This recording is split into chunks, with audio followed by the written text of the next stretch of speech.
Why does it say your channel is no videos when I'm trying to pull up your stream? God bless the We'll United States. We'll just go to the Discord server. There's a link every Oh, single now time. it says you're live.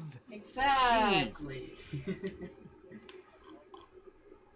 The surprise live stream that nobody thought would be possible. Real quickly, let's go over to the tornado warning because that is a necessity. I do need to take a look at this thing because I've heard that it's gone mental. So before we go into like meet and greets and stuff like that, tornado warning. Goodness gracious, I need to pull up the warning window. God, Maine is having fun. There we go. Tornado warning for Bay County in Florida. That'll be in effect, I'm assuming, until 7. Wait, is that? No, that's not 7. That's 5. Jesus, I can't take a look at it already. I'm dead. See, this is why I don't have nice things, chat. This is why I don't. This is why we don't try reading Universal. I'll eventually get that program to where I'll have it on my TV and it'll literally just like flash every single time something happens. I don't know, something like that. But anyways, tornado warning for Bay County. That'll be in effect until 4 p.m. Central Daylight Time. That's actually central out there. Obviously for a tornado, you can take a look, see on reflectivity. Oh god, I need to get my pen tool. I'm not prepared.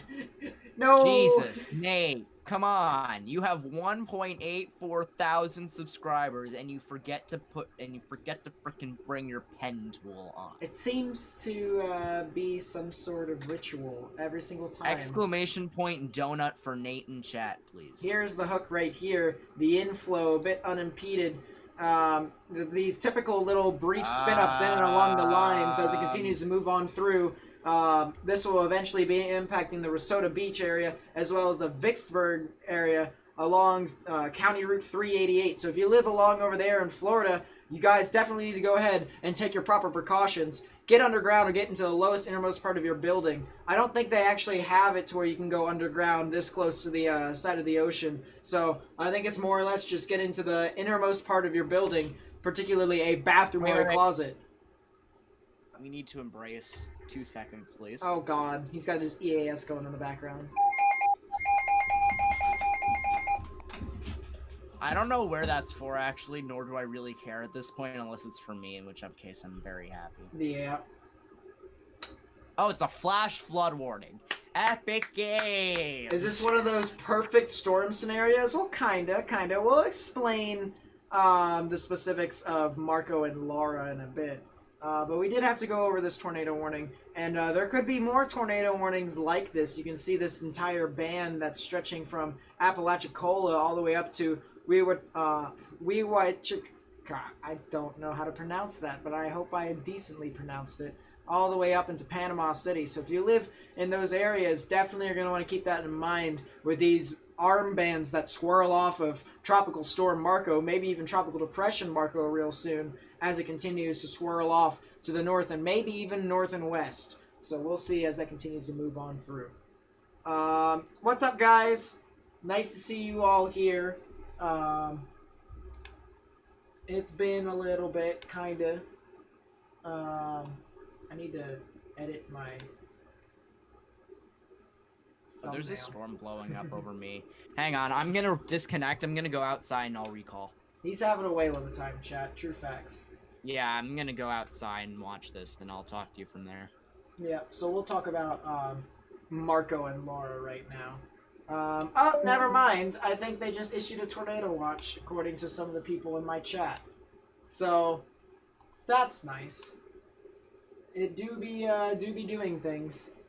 I actually want to see if they can confirm that if there was a tornado watch that was issued. I don't see anything right now, but I'll definitely keep an eye on that.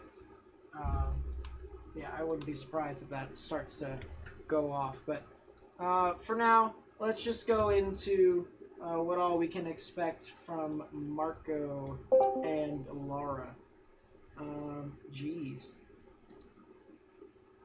What in the world? Are you having a whale of a time over there? Okay. Looks very best. Hmm.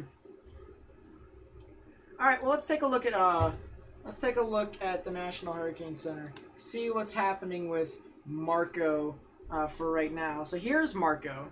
We'll actually get a the warning cone for you all. Right now it's a tropical storm, 40-mile-per-hour winds. I believe it's 1,003 millibars, if I'm not mistaken. No, it's actually weakened even further, 1,008. Sheesh. Moving northwest at 6 miles per hour. So this thing is crawling to the north. Um, Not Dorian crawling, but it is still relatively crawling. Nothing else identifies as crawling. Yeah. But still moving off to the north and west at 6. Forecasted to still hit Louisiana. So that right there, my prediction, 5 days out, still holds true. There was a lot of uncertainty as to whether it could hit Texas, whether it could go further east, where in Louisiana it could hit. I said it probably will hit Louisiana, right around the New Orleans area. And maybe a little bit further west, but still one of those things to where I'm pretty happy that I nailed that.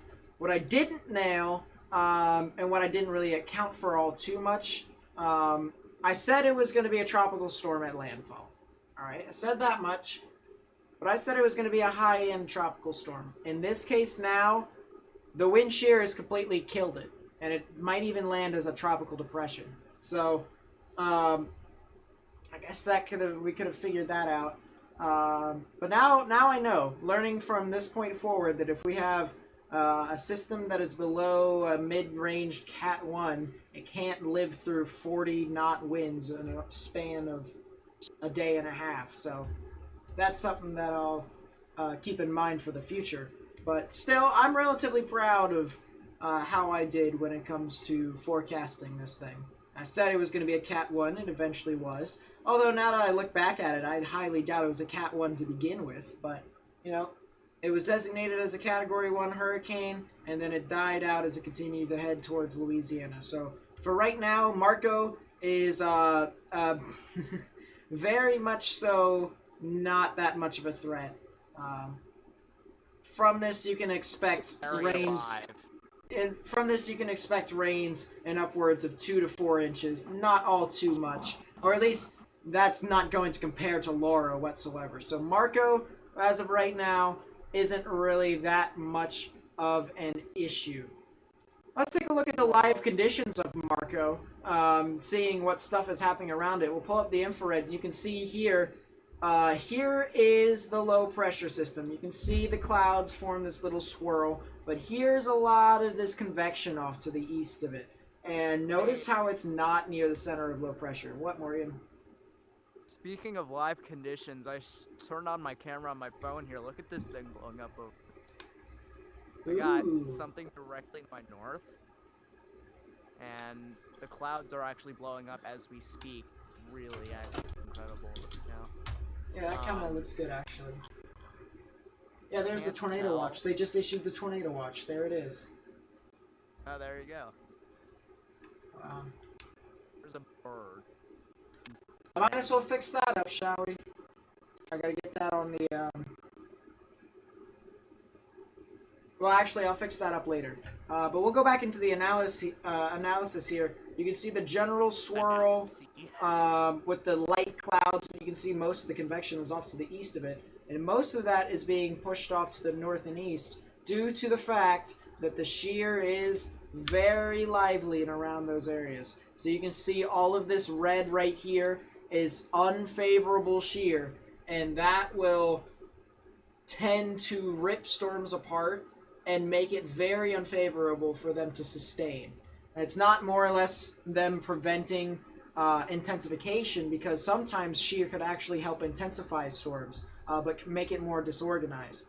In this case, the shear has gotten so great to the point where the thunderstorms have completely eroded away from the center area of low pressure and has basically made it all the more deformed and all the more weaker. So in this case, it's more or less just this just being a wind threat, not really supposed to be a major rain or even a tornado threat, even though there is a tornado watch for this popcorn convection around Panama City. But still, it's one of those things to where, as it continues to move on through, you have to continue to keep in mind, but it's not as much of a threat as we said it would be. So that's the good news for there. Dry air, not really all too much. There is a couple bits and bobs around it, and that may be even more the reason as to why this system has kind of dissipated a bit more. We did say that the dry air could have been impacting it a couple days ago, maybe even 4 days ago. So there is something to keep in mind with that, to where the conditions were there earlier. But as for right now, it does seem as if it's not really all too big, if you know what I mean. Now let's shift over to Laura. And Laura, I was talking to my friend last night. And we were both looking at this thing. And we were like, dude, wow, this thing is shifting further south. And I was thinking to myself, I said, okay, it's going back over water, and it's not going to be over land whatsoever until a little bit later. So what could probably happen is, this thing could probably intensify while it's near land. And that is not a good thing. And the reason why I say that is if we take a look at the sea surface temperatures in the Gulf. I'm sorry I'm not all too, prepared to most people's liking, but here we are in the Hockey Boy and 8 channel. We just do things. Wing it. Yeah, honestly. Laura is approximately over here. And out in front of it, if you take a look, is around 31 to 32 degrees Celsius water temperatures, which is about 78 to 82 degrees Fahrenheit. Maybe a little bit more, maybe a little bit less, depending upon where it is. That is very hot, very warm, very moist. I preached before, you typically want around 27 degrees Celsius water temperatures. That would be around low to mid 70 degrees Fahrenheit. So for it to be around 80, that is concerning due to the fact that Laura is literally moving into that general area. If we go back to the track, you can see exactly where it's going. It's going right into that area that we highlighted, which is right around here. So it could very well intensify before moving over land. And keep in mind, this land right here isn't very far. We can go over there. We can go onto GR2 real quickly and see for ourselves how far this is. We'll place a marker, say, right about here. And it's about 45 to 50 miles. That isn't that long.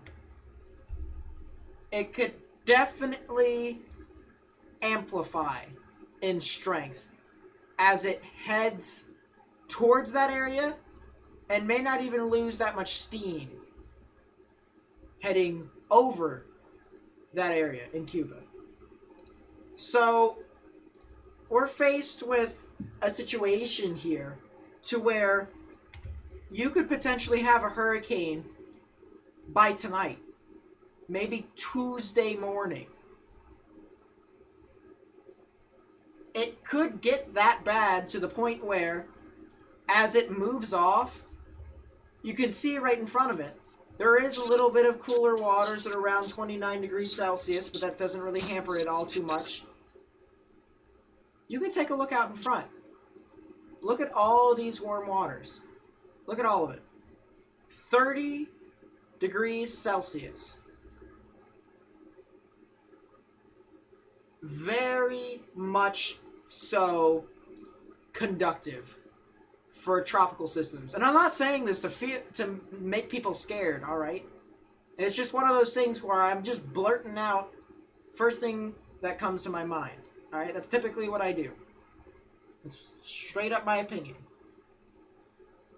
But this thing could be worse than everyone thinks it is because of where it's heading. And in this case, if we take a look at the warm waters out in front of it, it is very moist, very warm, very conductive for tropical systems to intensify. So that is the warm waters out in front of this thing.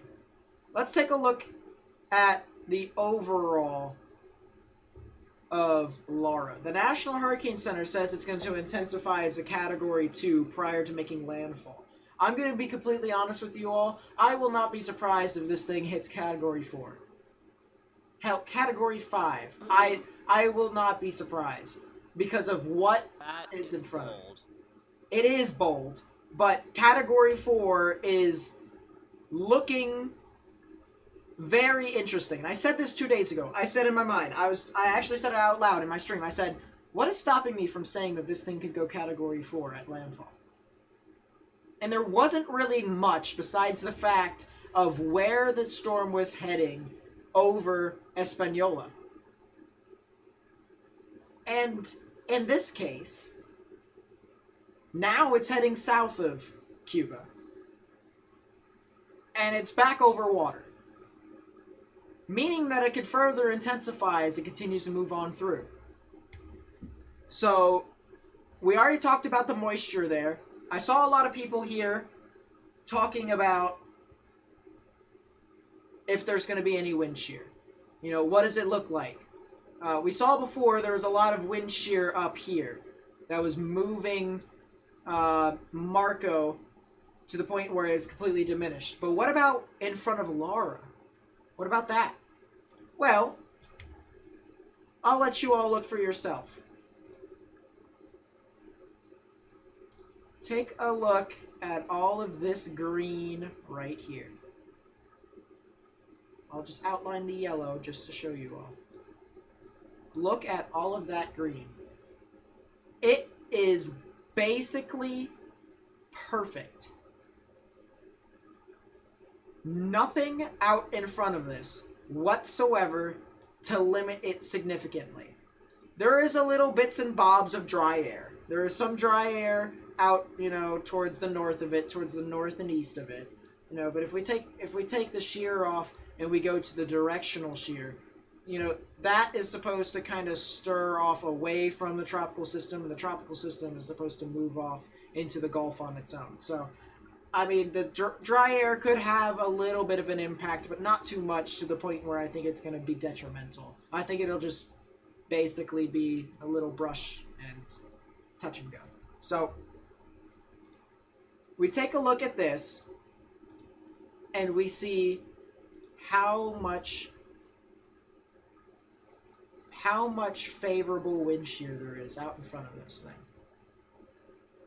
And I think to myself, dude, this thing could straight up intensify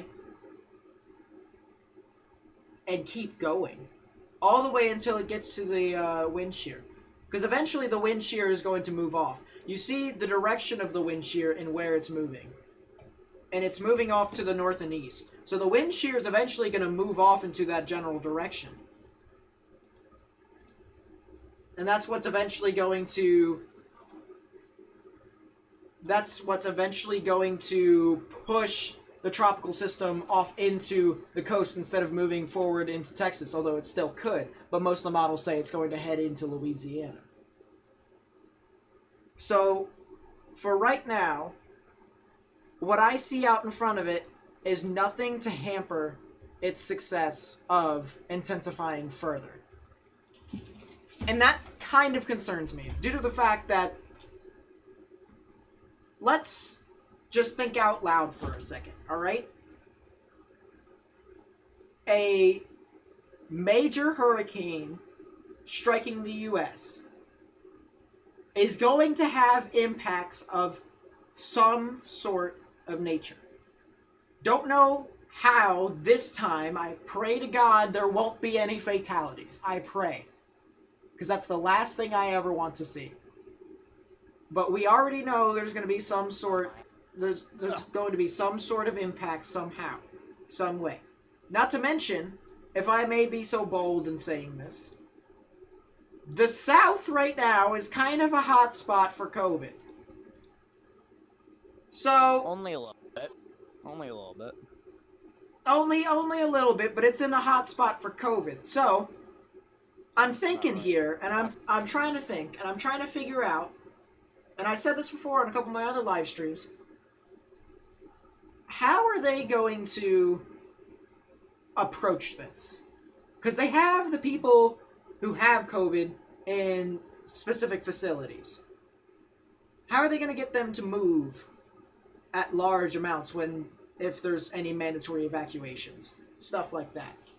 It's just a thought. You know, it's going to be weird in seeing how this will play out.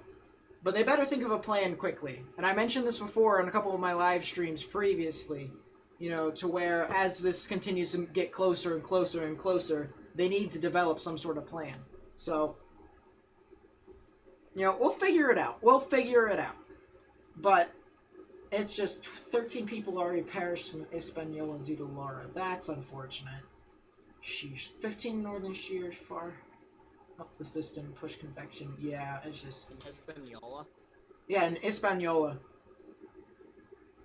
That's quite unfortunate. And that is quite unfortunate indeed. Yeah, I mean, just...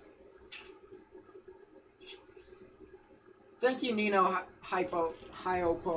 Oh my god, I can't speak! Thank you. English? Yeah, I know. Thank you for the kind words. So, if we were just talking about intensities as to what Laura could do, by the time it gets off of Cuba, I anticipate it to be a hurricane. 100%. I anticipate it to be a hurricane. I know it's a 60-mile-per-hour storm right now, and it needs 15 miles per hour to intensify, but by the time it gets off of Cuba fully to where the center area of low pressure, it should be either a hurricane or very close to being a hurricane. I mean, it's just... I don't see any reason why not. And then once it gets past that, here, we'll have it designated like this has it up here. So, hurricane, which is the 1, and then 2 is yellow. Jeez. So category 2, I anticipate that by the time it's almost south. Actually, I wouldn't be surprised if it's actually if you go due south of Mobile, it turns into a 2. But to be safe, I'll say right about there is when it turns Cat 2. Cat 3 is what? Isn't that red on this? Something like that. Or red might be dark orange. I've got no clue. We'll go red here. We'll just do Cat 3. And then Cat 4 will be pink because that's the highest for now. So Cat 4 would probably be prior to hitting land.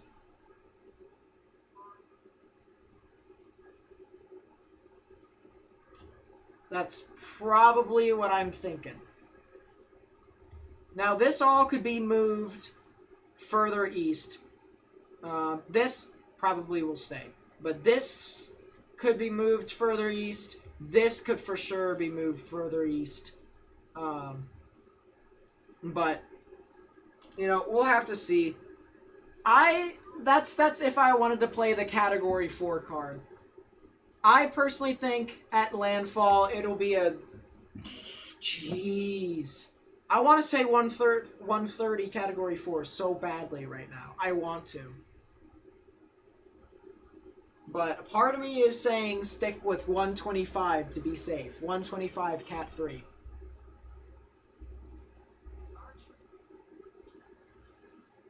I don't know. That's kind of what I'm thinking. Mainly because of the wind shear doesn't directly impact tropical systems immediately.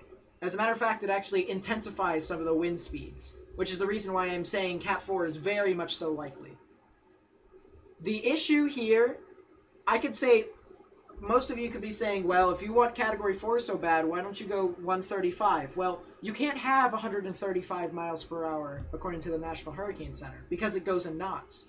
There's 3 specific measurements that you can't have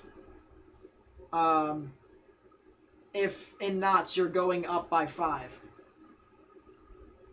You can't have 55 miles per hour. You can't have 135, and you can't have 170 miles per hour. So it's either 130 miles per hour or 140. The public won't know otherwise, so most of you are just saying, well, shut up and do 135. Well, it doesn't feel right. It honestly doesn't. You know, but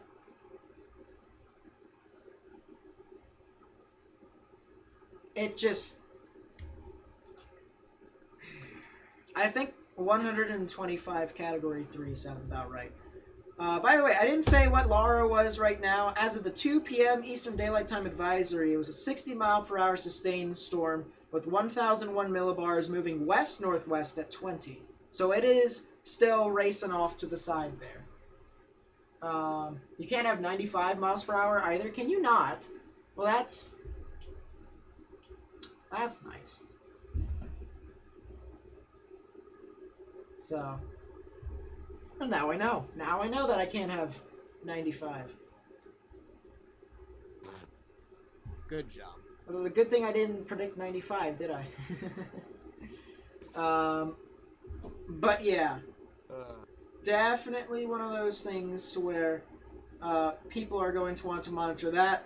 As I take a look now, there is a new hurricane watch that has been issued for Houston all the way down to Lafayette. So, what? We'll take a look at this watch for you all. This is not the watch. So let's pull it up. Here is the watch. Notice how it spans practically across the entire cone. You also have the tropical storm watch from the mouth of the Mississippi all the way over to west of Galveston. But still, the tropical storm and hurricane watches have been issued, as well as a storm surge watch.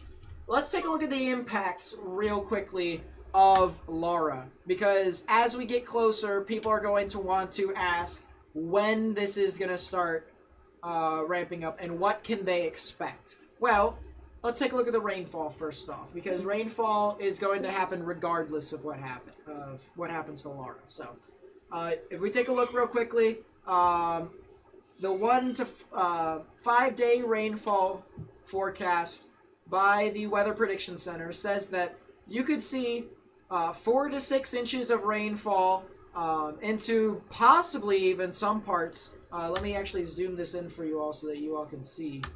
Possibly in some spots, 6 to 10 inches of rain. So that is a lot of water. That's just a lot of damage being dumped over Louisiana.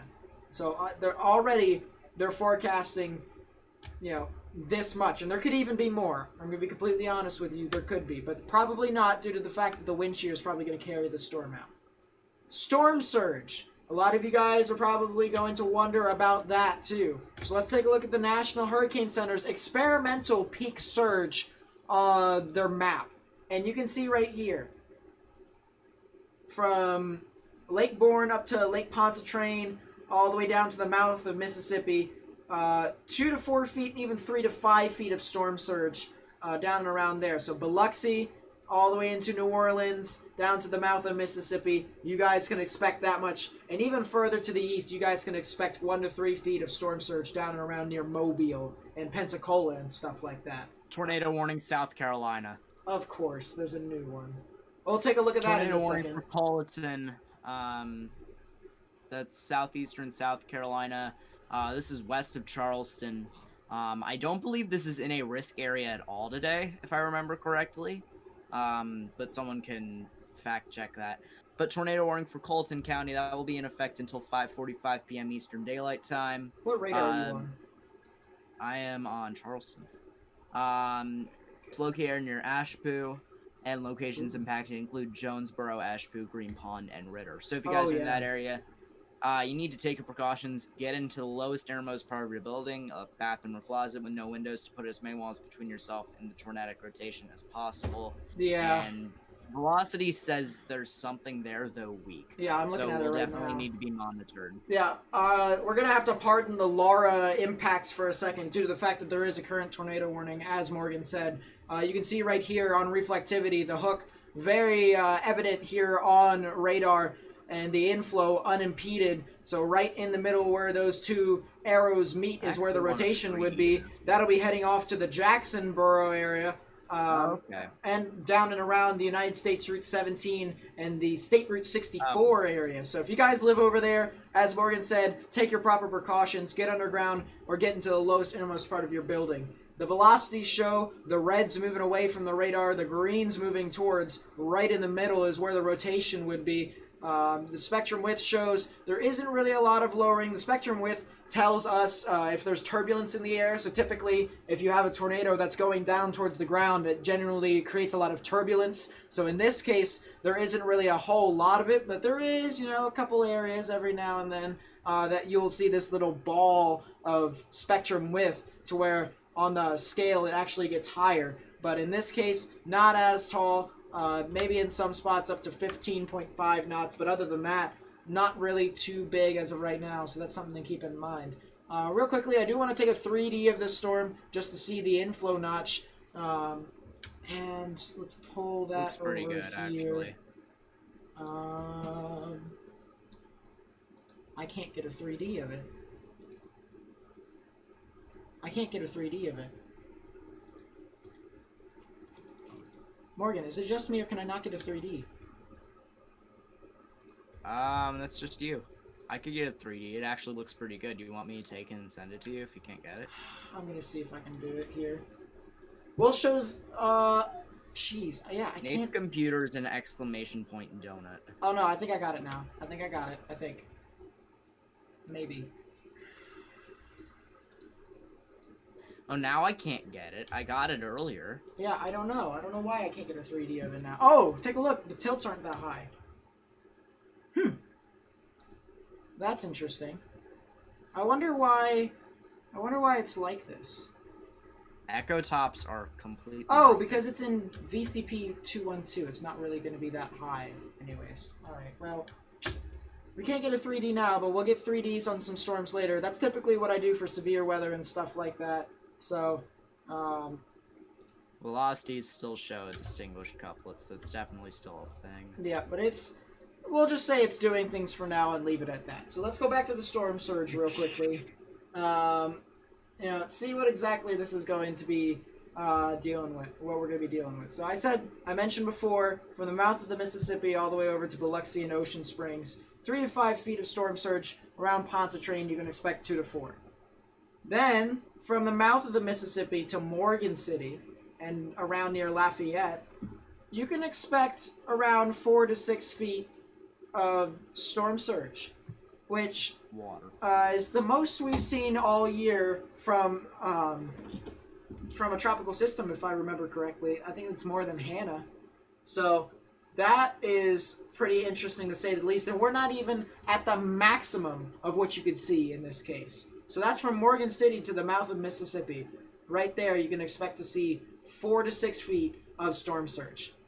Then, from Morgan City down near Lake Charles, all the way down to High Island in Texas, the National Hurricane Center is saying that there could be 7 to 11 feet of storm surge, which I honestly wouldn't be surprised at all.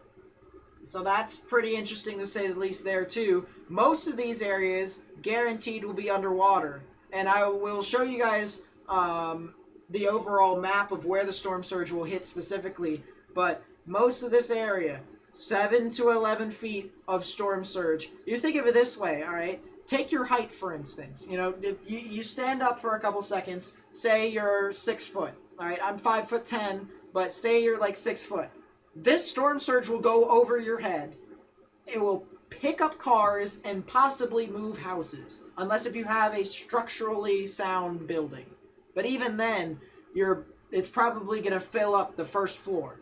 So people around the coast, I can already assume there's going to be mandatory evacuations. But it's going to go over your head. And if you think of it this way, with how fast the winds will be, regardless of it being a Category 2, like the National Hurricane says, or a Category 4, in which some people are skeptical of it being, it's still going to constantly push water inland. It will be powerful. So it's one of those things to where storm surge is not a joke, and you shouldn't take it lightly. I mean, it's just... Likely. Seems legit. Well, I stuttered there, but that's okay. It's just... Yeah. The point being of this is 7 to 11 feet of storm surge is deadly. I will guarantee you, if you try and you try and write it out... That's taller than the regular human being. Yeah, exactly. Just keep that in mind. It's just... You're tempting fate. You're very much so tempting fate. You're on death's door. And then from High Island down to Point Boulevard, 4 to 6 feet, and then Galveston Bay to San Luis Pass, up into Houston. That's 2 to 4 feet of storm surge. So definitely one of those things to where these are pros. These guys have been looking at storm surge for God knows how long. And they're saying these numbers already this far out in advance. This is a little less than, 3 days. So, this thing's coming around, and we'll have to see. I will say, though, on Wednesday evening into Thursday, guaranteed we will live stream. All right, we will live stream this, and we'll see what stuff will be happening specifically. What, is the storm doing things? New Hampshire just went absolutely insane. Oh, well, that's New Hampshire. You have fun with that. Thank you. I will indeed. Can you get a 3D now of the frickin' Why don't you try it? Why don't I try it? Because I'm looking at the frickin' New Hampshire thing. Seems legit. It has winds on velocities of 49 miles per hour, and we could get a tour possible with it, in which we would have to embrace my radio going lead. Alright, so guys, let's take a look at the potential storm surge flooding map. And this is a nice little interactive tool that tells us all what areas could expect the worst.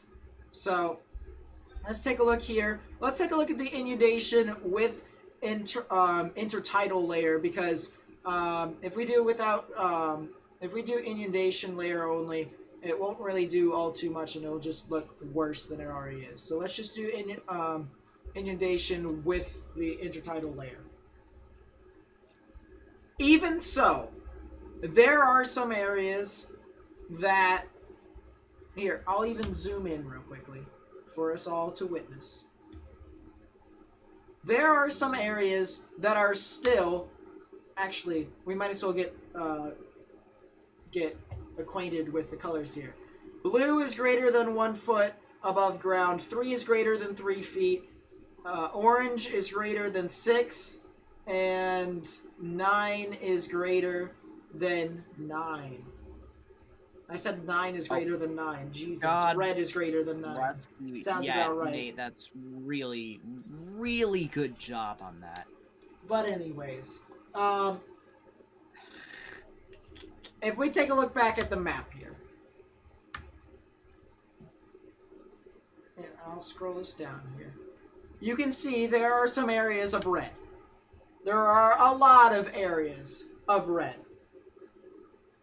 I mean, just take a look at this across the board. Actually, you know what? I'll change the black marker to white so we can actually see a whole lot better. A lot of areas of red. You can see Morgan City has a lot of orange and yellow, which would be 3 to 6 feet. And most are you trying to throw more hints that I'm a ginger? That's unacceptable. Yeah, sure. Anyways. She just wanted his little bit of fame. He just wanted his fame cake, chat. He wanted his fame cake. Okay, you know what? Shut up. I am not Ginger. Please be reminded, put that on my record, put that on my freaking, I don't know, resume. Anyways. Identified as Ginger because people are blind. Anyways. Morgan City is levied off.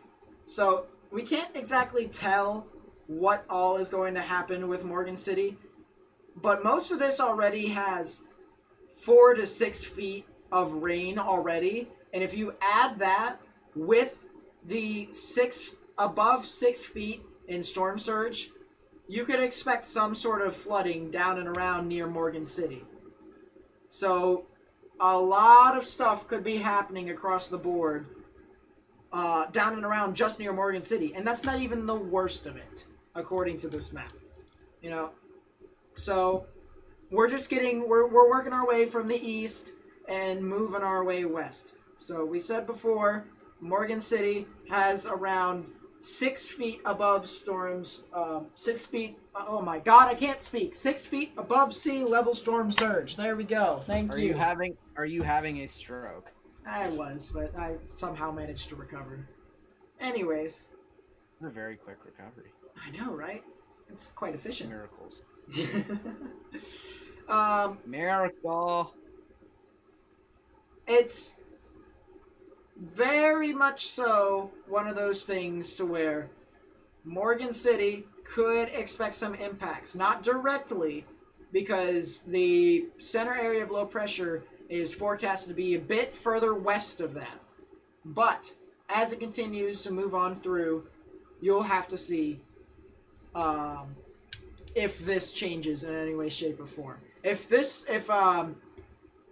If Laura gets stronger than what the National Hurricane Center says, which is a Category 2, and what I'm implying to be, which would be high-end Cat 3 into low-end Cat 4, you could probably see these numbers go up. You could. You could very much so see these numbers go up. And I wouldn't be surprised if these numbers go up.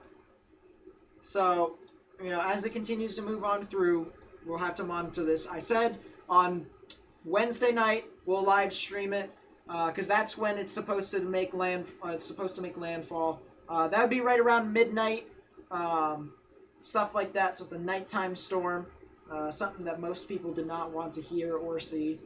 But you know, we still got something on it, and it'll be more or less, we might even have a larger turnout due to the fact that more people will actually be here. They won't actually step outside because it'll be, I don't know, well, he'll be streaming, but I don't care, honestly. I don't care if other people live stream. It's their business. You know, I'm just doing it because more or less I not only want to help people, but I also love to share my enthusiasm about the weather with everyone. As boring as it may be covering tropical systems, this will be the second strongest tropical system that we will see on radar, if not the strongest, due to the fact that it'll be relatively close to the Lake Charles radar. So that's something to keep in mind too. All right, Nate, you can get a 3D. I can get 3Ds again. Nice. I need to get this 3D. It looks to have substantially weakened in the latest frame, though. Like, substantially. Am I surprised at this point? Alright, let's take a look at the 3D. Wow. Here it is. Here's the hook. You can see on radar on the bottom. There it is right there.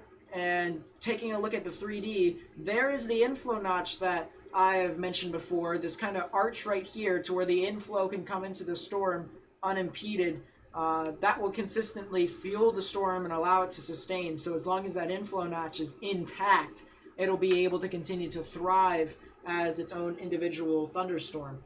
But definitely one of those things to where there's a nice little inflow notch there. Spectrum width shows that there is a little bit of a lowering around there. It's a weaker lowering, but there still is some sort of general lowering around there. You can see how it forms this more of a cone, if you will. Here it is. So here's that kind of cone to where there could be some sort of lowering in there. But nothing all too strong. So really isn't that much of an issue in this case. But let's go back to the impacts, and let's show you all what west of Morgan City could see. And remember, this red right here is above 9 feet. It's 9 feet and above sea level. So you can see 9 feet of storm surge and maybe even higher amounts. And I'm expecting that. I'm expecting that there could be larger amounts of storm surge. You know, you can definitely see that as it continues to move on through. Most of these areas, you know, I'm not going to sugarcoat it, probably will be flooded. And I mentioned before, and Morgan mentioned before, 9 feet above sea level, 9 feet of storm surge is taller than the average person. As a matter of fact, I'm pretty sure it's taller than the tallest person in the world. So it's still one of those things to where if you live near the coast, so far of wherever we talked, and even if we go up ahead, down and around into Houston, into Galveston, all the way up into Lake Charles, all the way down to Morgan City, you know, I could expect some of you to have mandatory evacuations. Lake Charles probably is going to be one of them. You know, I would not be surprised if that is the case, actually. But, you know, we are still 3 days out. They just issued the hurricane watch. So, you know, we'll have to see. We'll have to see as it continues to move on through. But west of Morgan City, down to almost south of Lafayette, you can expect to see storm surge levels above 9 feet. So, just to stress the urgency that it's 9 feet, it is basically a death sentence if you decide to stay there. So that's one thing that I do want to mention about that. Unless you guys have intentions of living on your roof in the middle of a major hurricane, then I would suggest take evacuation orders seriously. Yeah, I wouldn't. Okay, so I got people in my chat saying that there are already mandatory evacuations. Cameron, Louisiana being one of them. So that is good. That is very good. I mean, that's not good, but, you know. Well, yeah, it's not good that they have to evacuate due to the fact of this tropical system, but it's good that they're actually... taking this seriously. Yes. I mean, especially since it's 2.5 days out. So, that's pretty good. Ever heard of Nephilim? They were 10 feet? Oh my god. I couldn't imagine. I can't imagine. But I guess we'll be able to take a look. We'll have live cameras on this as well, if they don't go out. Hope to God they don't go out, but they probably will. So we'll actually be able to see storm surge as it comes along too. But even so, there is more areas to where you can expect over 9 feet of storm surge. Even further west of Lafayette along the coastal areas, down towards south of Lake Charles. There's even some red specks in Lake Charles as well, to where there could be over 9 feet of storm surge. You know, a bunch of these areas across the board already could be seeing, you know, storm surge in upwards of this amount. And it could, as I said, I mentioned before, could be, you could see a lot more red. You could very much so see a lot more red. So, that's one thing that I do want to mention. But, my wife lives with her dad just north of Lake Charles, Louisiana, in Ragley. I will probably leave Wednesday back to Fort Benning, get out before Laura hits. That is good. That is good to hear. I would recommend Wednesday morning, or at least like late morning. That'll give you guys enough time to get out, but it is, this storm will be accelerating as it heads inland. So do want to keep in mind with that, and it will shift as it continues to get closer. So that will be another thing. And do you think if this storm becomes a Cat 4, we could see 15 to 20 feet of storm surge because of how low-lying Louisiana is? I don't think it can be that low-lying. To be completely frank, if it gets that bad, then the coastline of Louisiana is washed. I'm not even joking. If it's 15 to 20 feet, that's a complete wash. Yeah. And that's billions of damage. Yep. So. Ooh, Nicholas brings up a good point. People aren't going to listen after leaving from Marco. That's true. I mean, although the counter argument to that would be, I guess the evacuations are in different areas. So, you know, the people who have already evacuated are further east than Laura is expected to hit. Obviously, that can change as that gets closer and closer. But, you know, I guess that could be the counter argument to that. But, you know, still. And think of the tornado threat, too. You guys remember that wind shear? Here, I'll pull up that wind shear map real quick. It was a little blowy. It was pretty active as you got close to blowy the coast. Is not a good word. You can see here 25, 30, 40, even 50 knots of wind shear. With the bands swirling into that wind shear, you could create so many rotating popcorn cells on the outer bands to the point where it could be another 10% risk for tornadoes across the board there. I would not be surprised.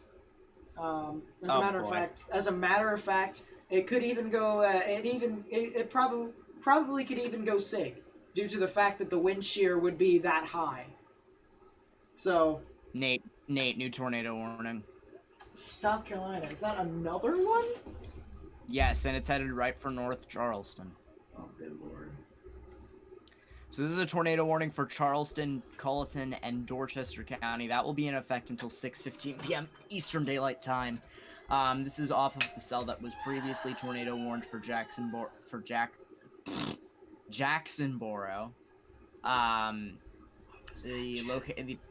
This is actually decently located. I heard that name. This is actually a decently rural area.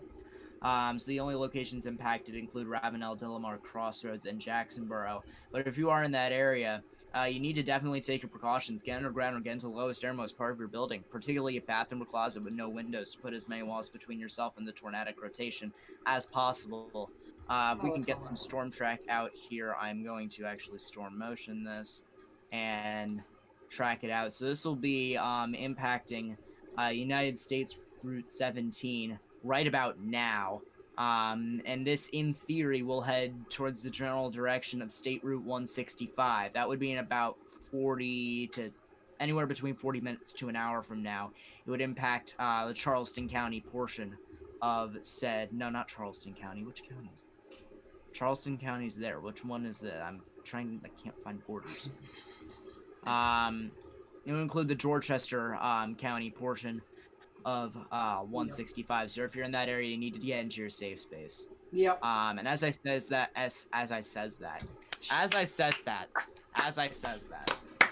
tour possible severe thunderstorm warning for Citrus and Sumter counties in Florida.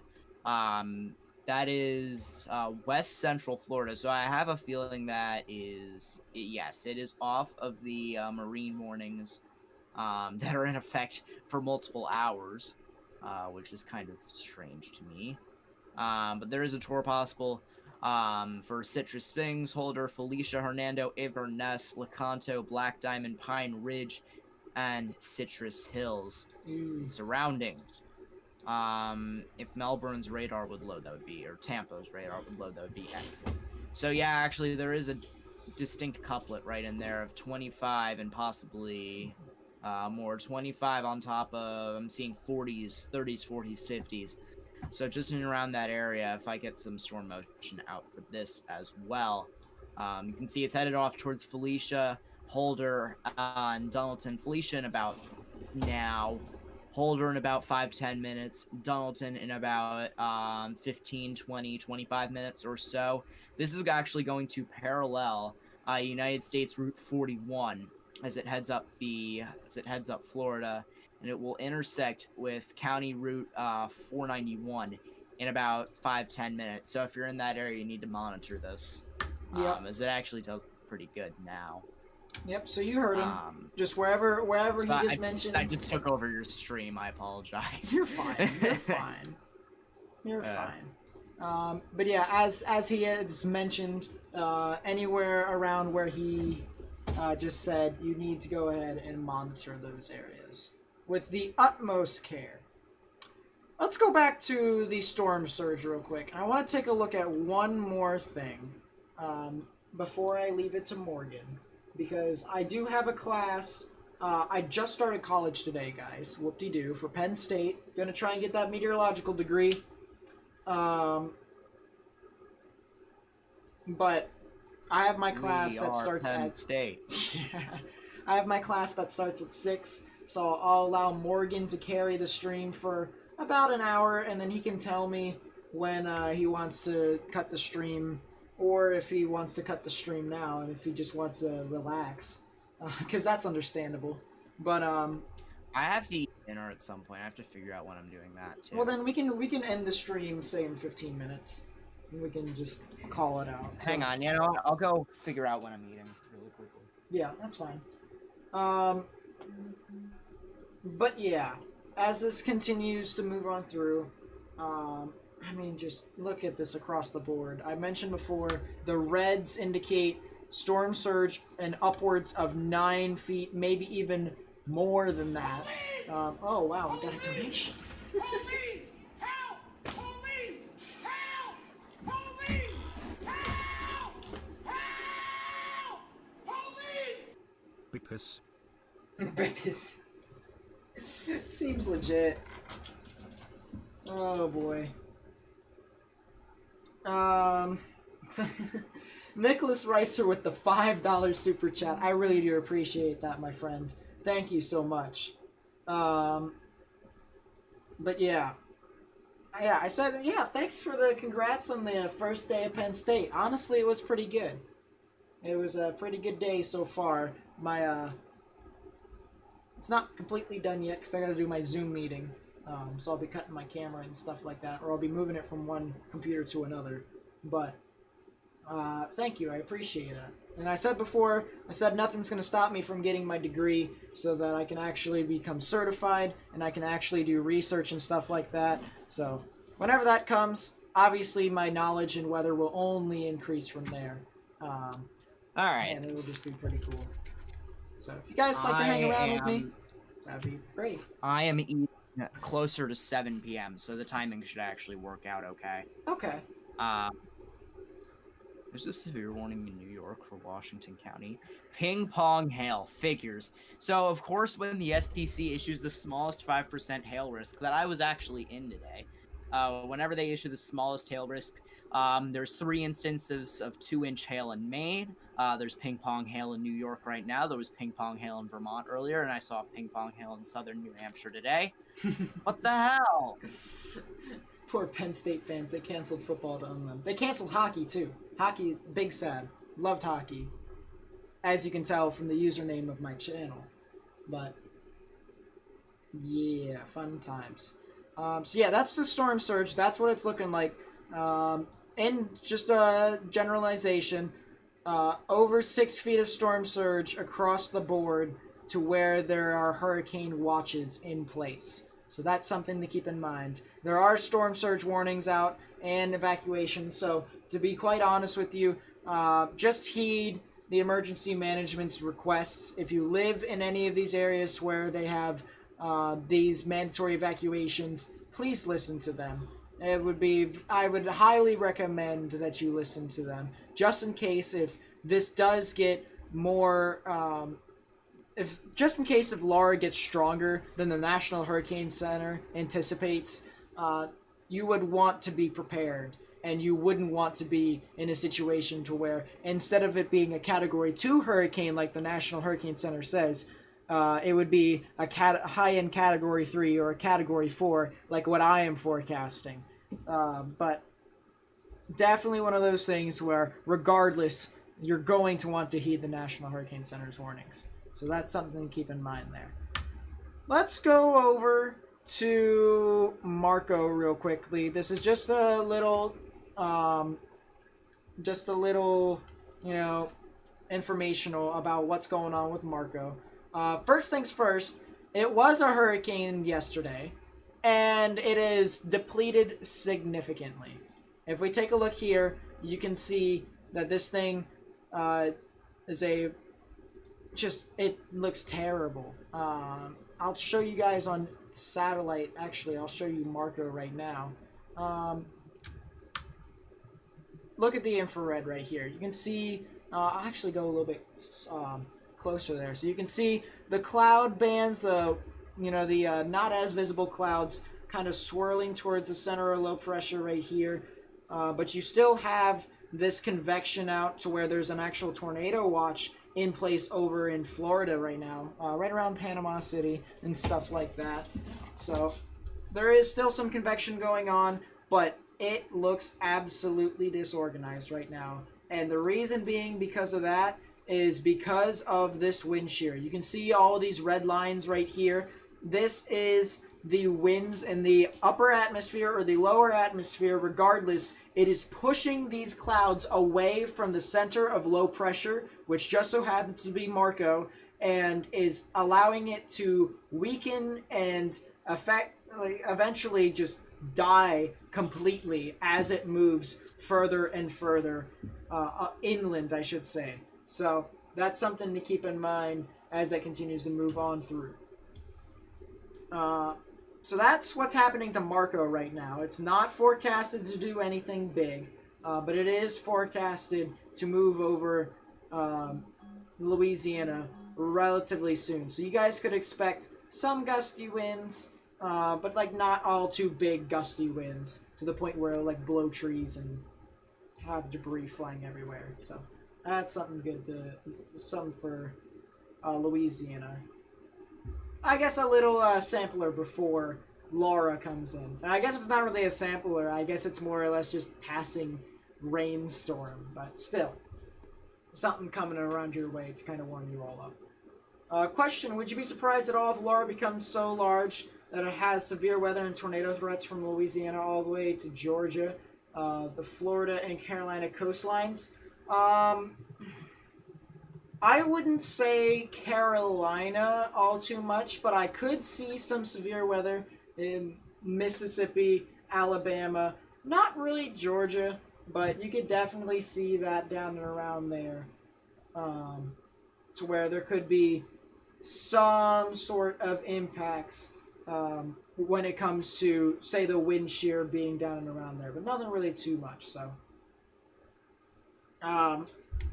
Yeah, I would say Mississippi, Alabama, Louisiana for sure could see some impacts in and around those areas.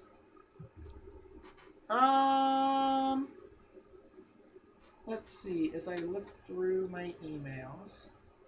Alright, I don't have anything right now, so we'll see. But that's Marco. You get an email with like your class list and whatever? Well, yeah, but I'm thinking now I'm probably going to have to go to the Penn State Zoom and look for it myself. Probably will have to. But, yeah.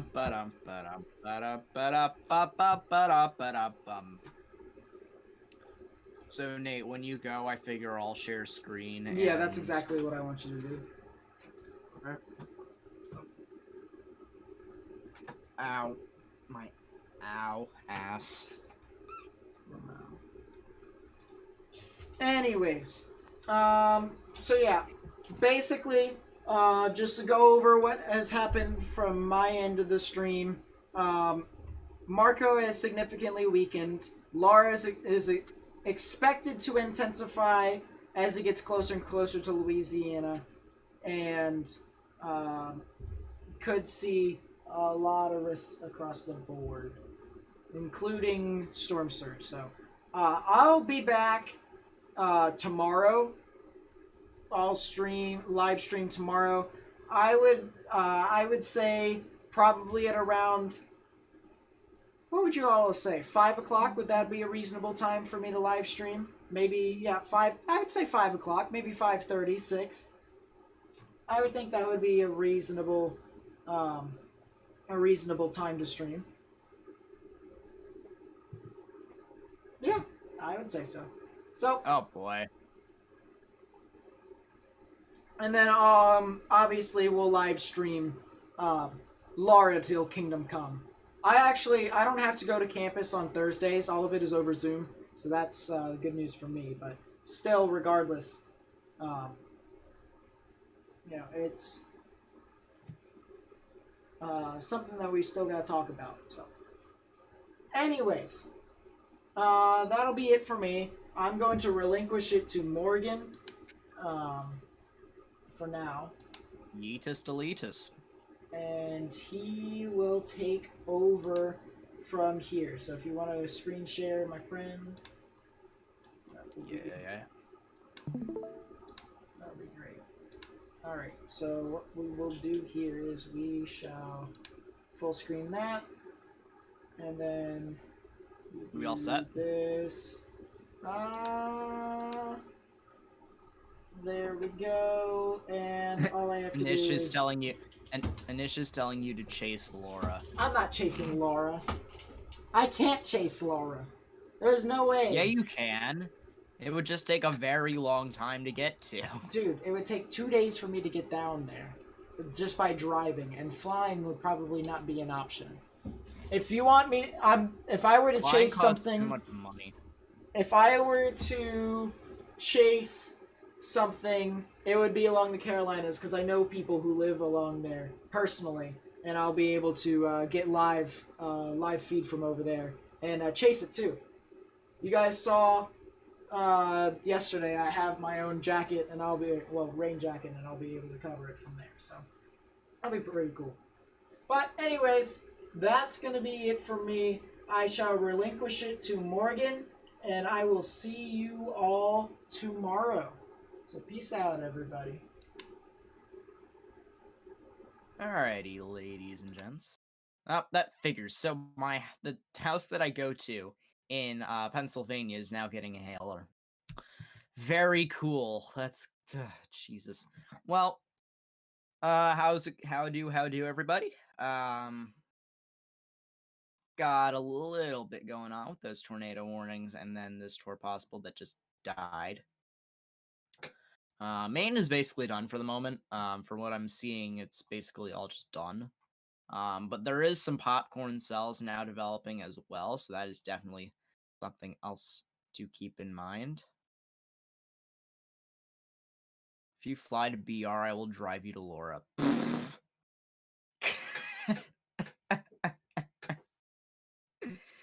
That is quite funny.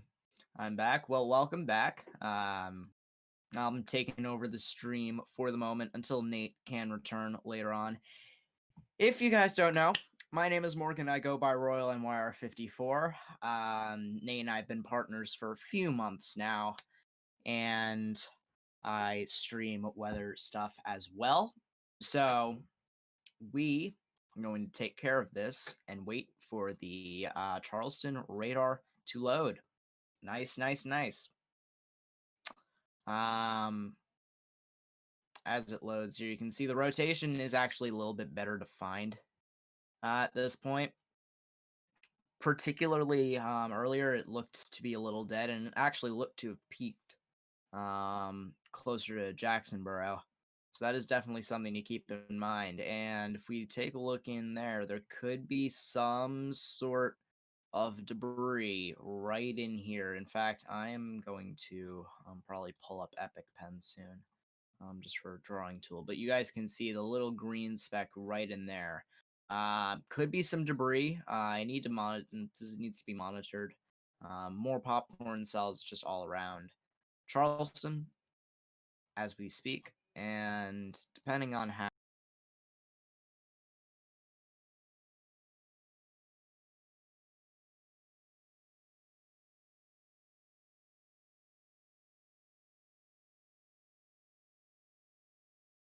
focus on it for 2 seconds, but it actually did look like a decently defined rotation earlier.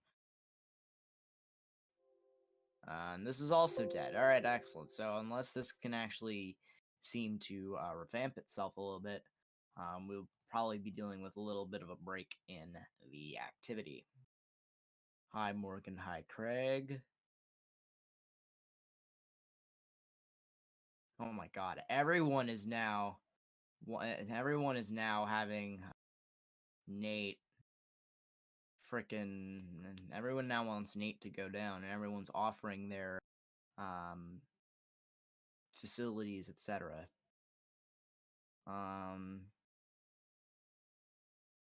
Hey Morgan, hello.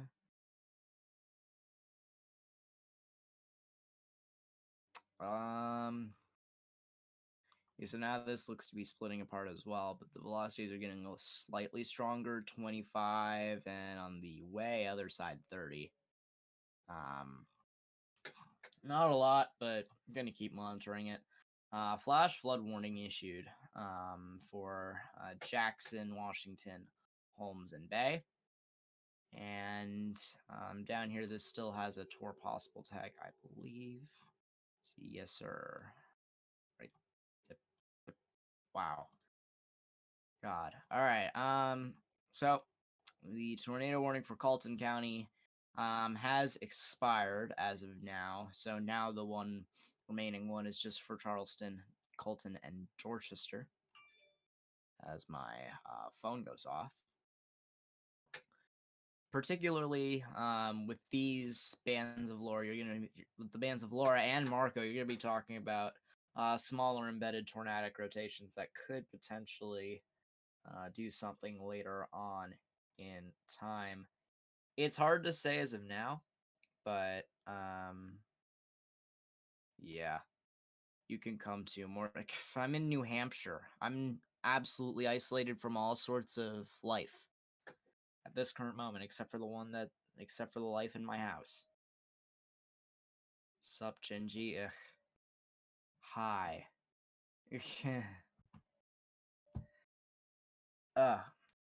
So now the only warning in the northeast is Rutland.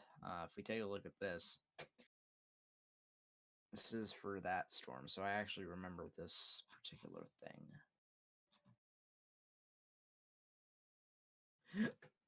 Oh, Jesus.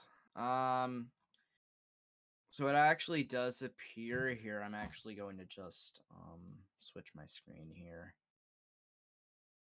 and just share my entire screen. We're gonna go here. I'm gonna go here and pull up Epic Pen. My phone, holy crap.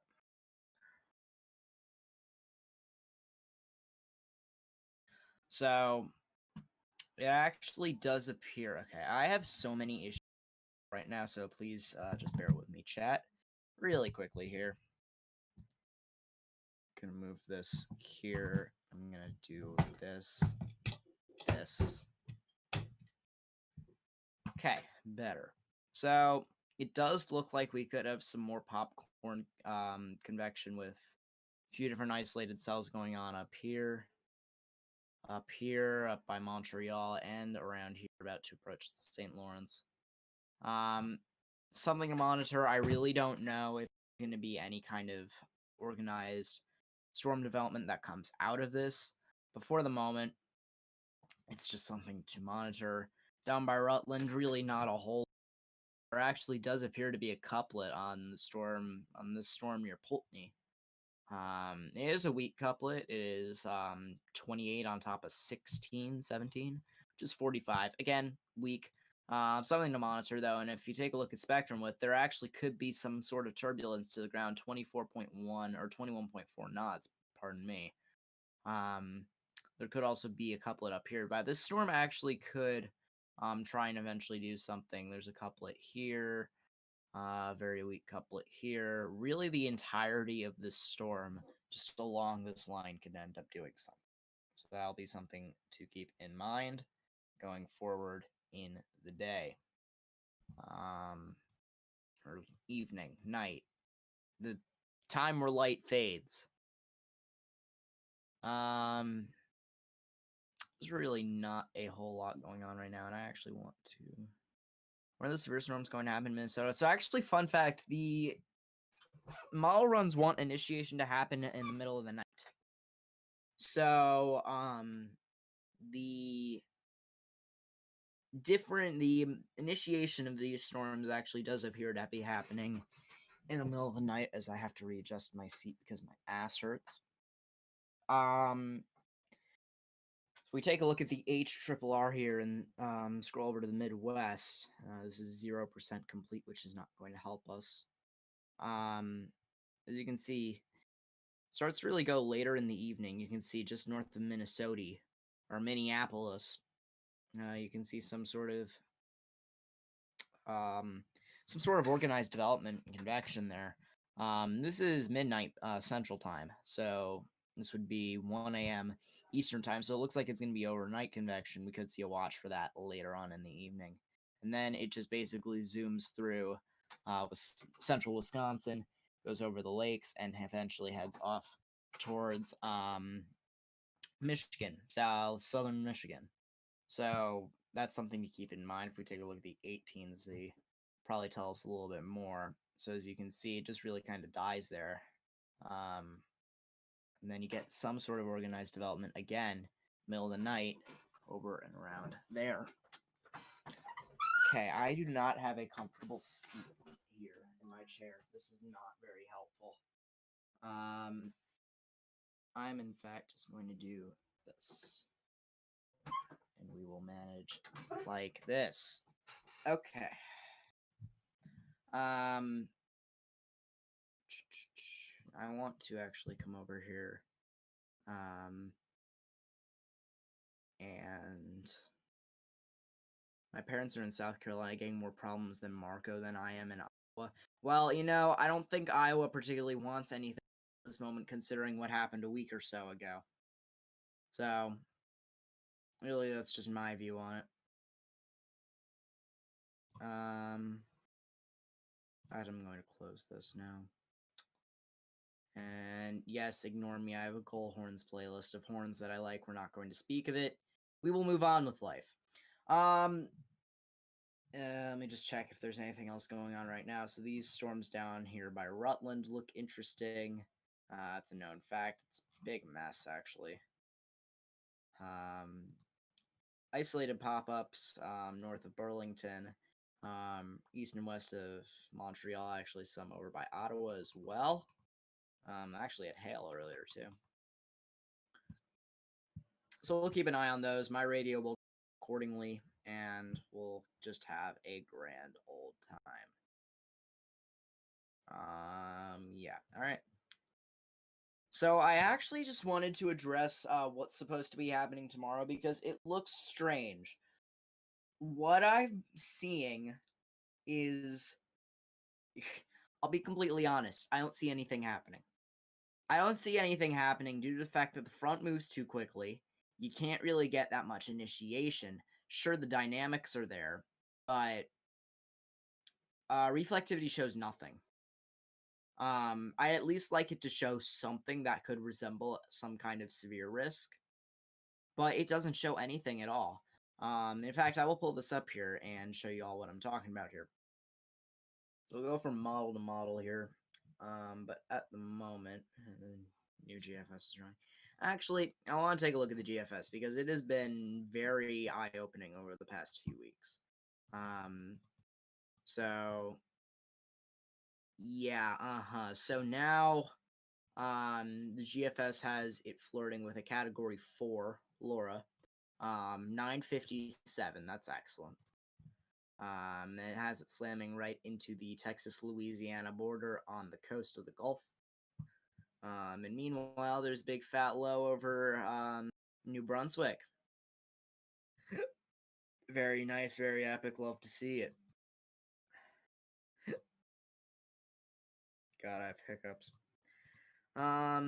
So then it will appear that you're gonna have two different lows that sag with a 10-12 over here, sag down south. Now, this is the concerning thing. Watch up here.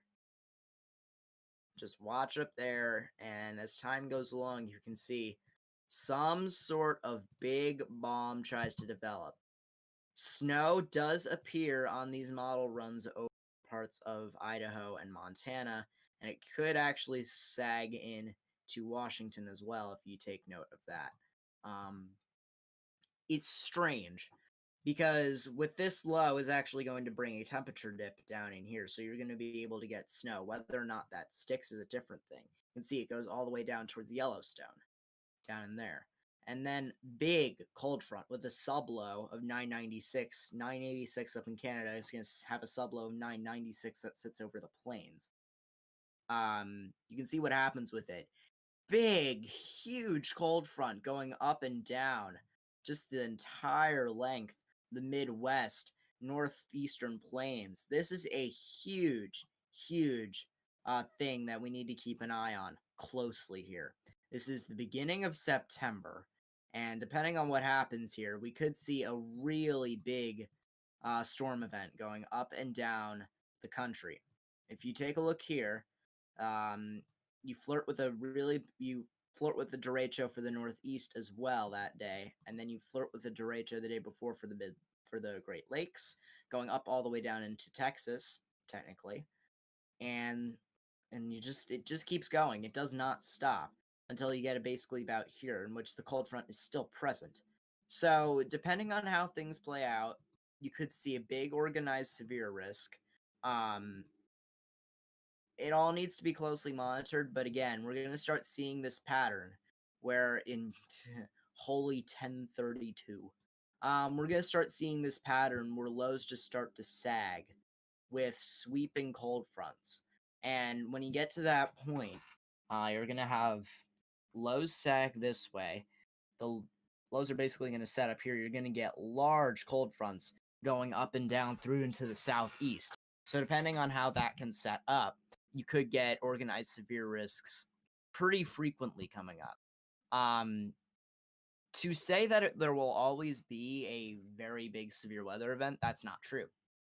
But the different parameters that we've been using here, particularly jet and energy and stuff like that, show that there could be some sort of organized risk coming up. So let's take a look at the jet here. Notice how it dips over through into the northeast mid-Atlantic right there. You keep going, it actually gets pretty strong there as well if you take a look. That's not what I wanted. It actually gets over 100. Take a look at this. It actually surges right down to the northeast again at 110 plus. You keep going with that.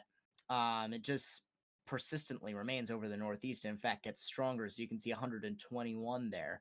And in fact gets stronger, strengthens to 131 in New Brunswick. So particularly we're talking about that with, you're going to get a lot of energy there. So you're going to have energy for a lot of wind risks here, and particularly with these dips in the trough, it's going to become more and more frequent. The reason being is you're going to have those energy dips. So particularly when we get a surge of, you get a blast of air that actually favors development, you're going to get some sort of organized severe risk here. And if you take a look at this, 156 knots over the Great Lakes. So that is definitely something of concern and something to keep a close eye on. And then you get towards the end of the run, it just dips it just Dip City. It is Dip City. And don't confuse that with Dip Shitty or something like that. Dip City. 500 millibar winds can really give a basis of happy medium with this, and you can see this big low is supposed to dip.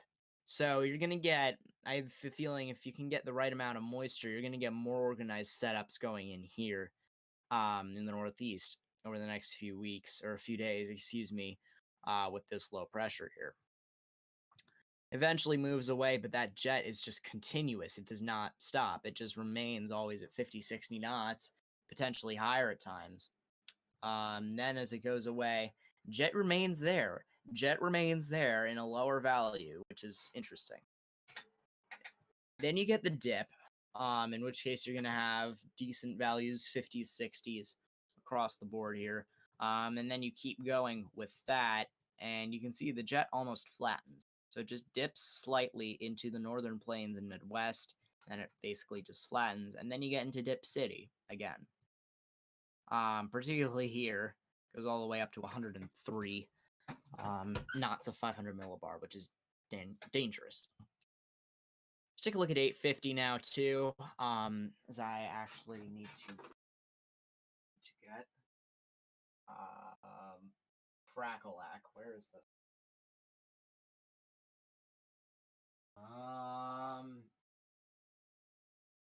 Yeah, I'm not sure. I'm actually gonna open this for some airflow. Hot in here. I will look at chat momentarily to answer questions. But here, you can see 850 is present over the northeast, and Laura just goes mental. You can see it actually increases to 50, 60 knots over portions of northern Quebec, which is quite interesting. So you're going to have a lot of energy there. And then some energy actually from Laura. Laura just apparently dies throughout these new runs, so I don't think there's going to be any sustained impacts like it showed for Laura going into the northeast and Midwest. Potentially, if we're talking about this, then the front, as you can see here, there's going to be a lot of energy provided just going up and down the country there. So you can see particularly in the northern plains and Midwest, you get a lot of energy there. Particularly after that, it goes along and just implodes over the northern areas of Quebec, Ontario. And then you get another bomb here that actually affects portions of the United States and 64 knots of 850. This is far out, but models have been very consistent on several cyclones just bombing out. And as you can see up here, it just goes a little bit insane. So it is something that needs to be monitored. Temperature anomaly is something I've been also looking at if we're talking about polar dips, and you can see snow up here in the higher regions of Montana and Idaho. So if you take a look at this, you get a big polar dip actually going over the next couple of days. This would be preceding tomorrow's severe event. And you get a little bit of a cold dip going over negative 11 Celsius than what would be normal. After that, it seems to just basically flatten out until you get this next cold dip, which actually just implodes. So this is going to be what pushes in the snow from this Arctic, from this polar vortex up in Saskatchewan, Manitoba, and particularly then you're going to see snow up and down the higher elevations of Canada and up and down British Columbia as well, and then even in portions of the northern plains and the northwest as well. You're going to see snow. That is a common fact. If you're in the higher elevations, you will see snow up there. That is basically a known fact at this point. So you can see the vortex actually peaks over Wyoming, negative 20 below normal, which is actually kind of concerning if that starts to become a normal thing. Then you can see this low actually has a little bit of a temperature dip as well. Then behind it, you get a huge heat surge, which is going to be something to monitor because you're going to get extensive amounts of energy as well if the heat doesn't go too high. You're going to get a big heat surge. It will blast, in theory, east. And then behind it, you have another big cool down and then another big warm up in the northwest where the snow was. And as you can see, it just starts to go insane. So I'm just going to take a look at chat now because I haven't.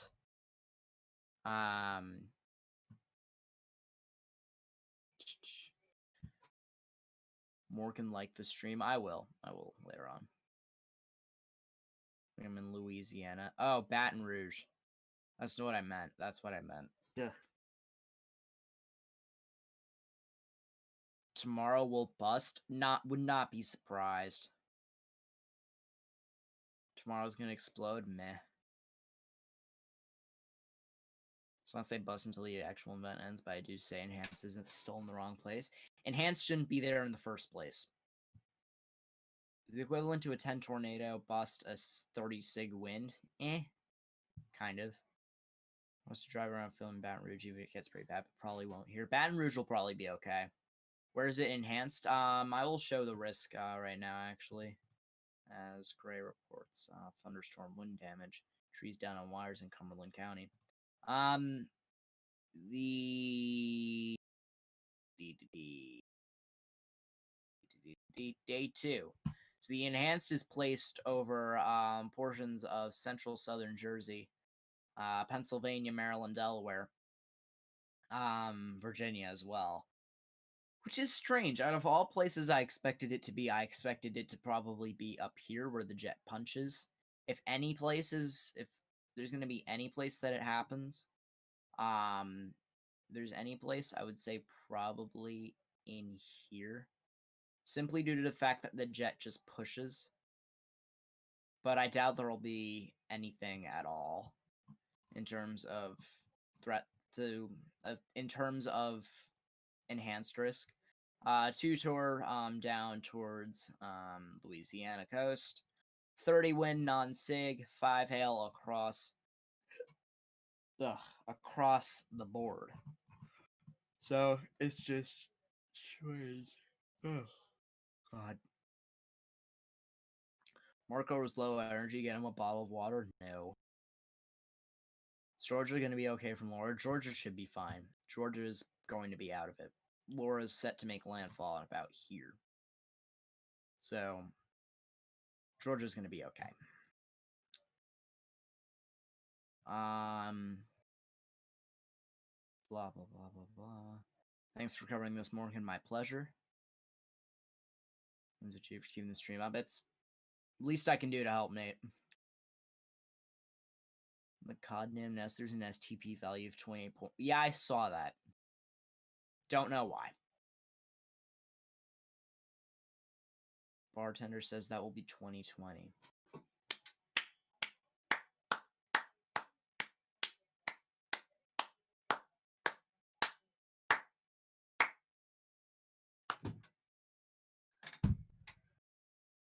Hello, hi. That's a weird looking outlook map you're telling me.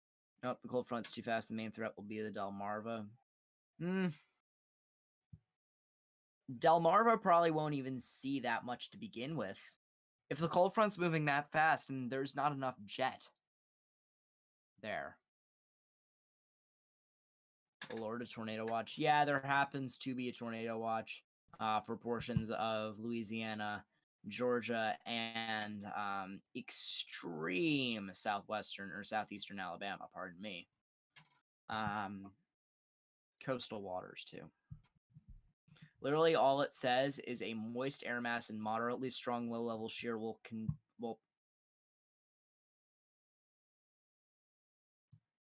This is English, chat. Will conducive for transient supercells capable of a tornado late this afternoon and evening. That is English. That is English at its finest. I gotta be completely honest.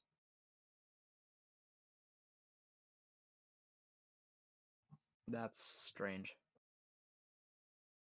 But yeah, I do happen to agree. This entire area is capped, which sucks. I do happen to agree that it shouldn't end up being an enhanced tomorrow. It'll probably be downgraded. Oh, God. Ha.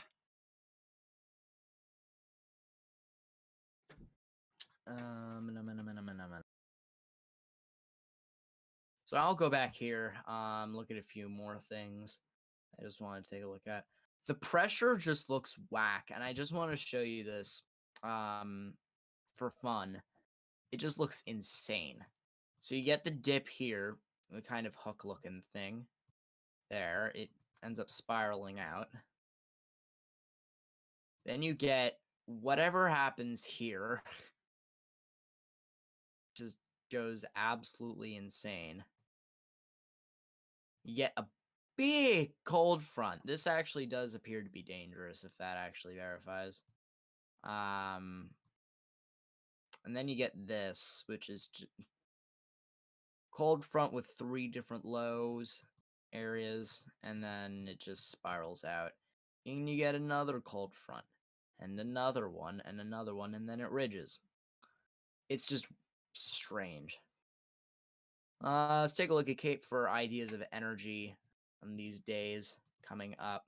So it does look like the majority of the energy will remain over the Midwest and plains, and particularly down south, as Gulf moisture just ends up shooting in to these areas. And then severe weather probably going to die out for a little bit. Looks like that we don't get a whole lot of energy actually for a while coming up after a certain amount of time. So we may get a break in the severe weather, and we can maybe by September 2nd we can focus to winter weather because it's 2020. Who knows what kind of winter weather will be going on. I gotta be honest, I have not covered winter storms at all over the Northeast, or not particularly the Northeast, but just across the country as a whole. And I gotta admit, I'm kind of excited to be able to do that for the first time. It was definitely going to be something interesting for me to try. I've heard forecasting it is not exactly the easiest thing in the world, but I'm willing to give it a go. We'll see what happens. We love a special marine warning for Lake Michigan, and this tour in South Carolina is still going, so we'll just keep an eye on that. Not really anything else going on at all, though, so I may just leave this to rest for a little bit. Not necessarily an end stream because Nate probably has a few more things to say once he gets done with his class.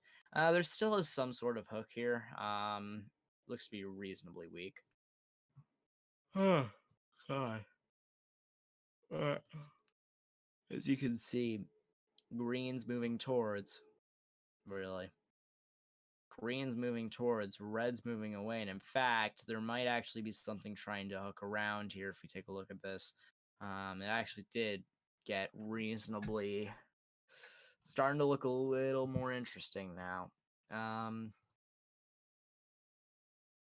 Severe thunderstorms. So it's now severe thunderstorms, plural, capable of producing tornadoes were located along the line extending from Delamar Crossroads to 6 miles northwest of Ravenel, moving northeast to 25. So this is set it off towards the general area of Somerville, Mount Holly, Goose Creek, Ladson, etc.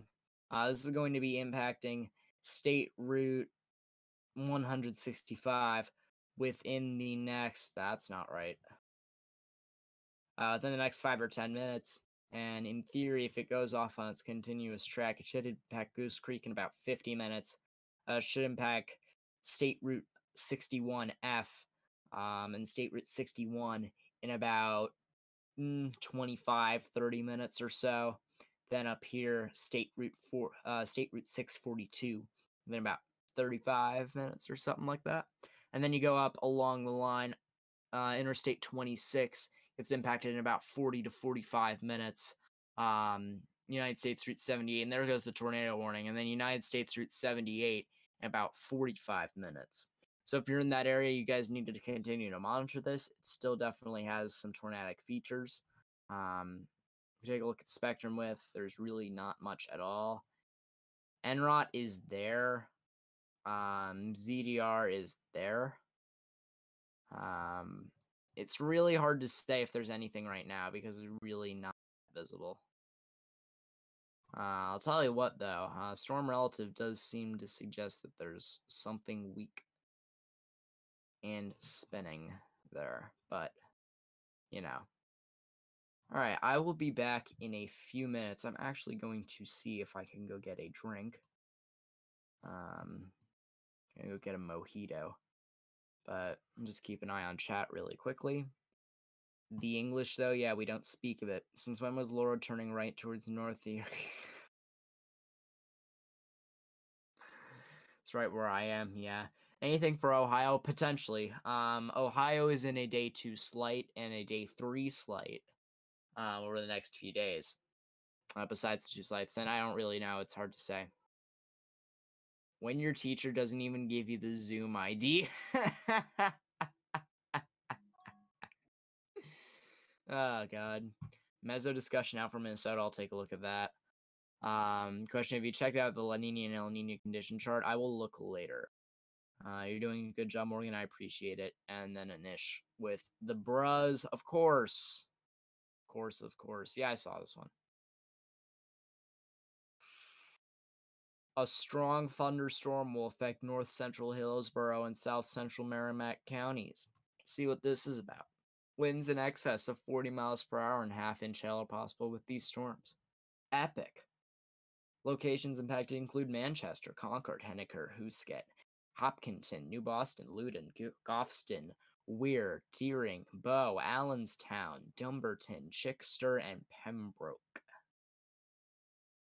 If it has gotten to the point, ladies and gents, when we are talking freaking weather, epic. Okay, we have a new severe thunderstorm warning. This is going to be for Richmond and Westmoreland counties. That will be in effect until 7 p.m. Eastern Daylight Time for 60 miles per hour wind gusts and nickel-sized hail. There could actually be some sort of tornadic rotation going on with this. You guys can just barely see there is some sort of hook trying to do something.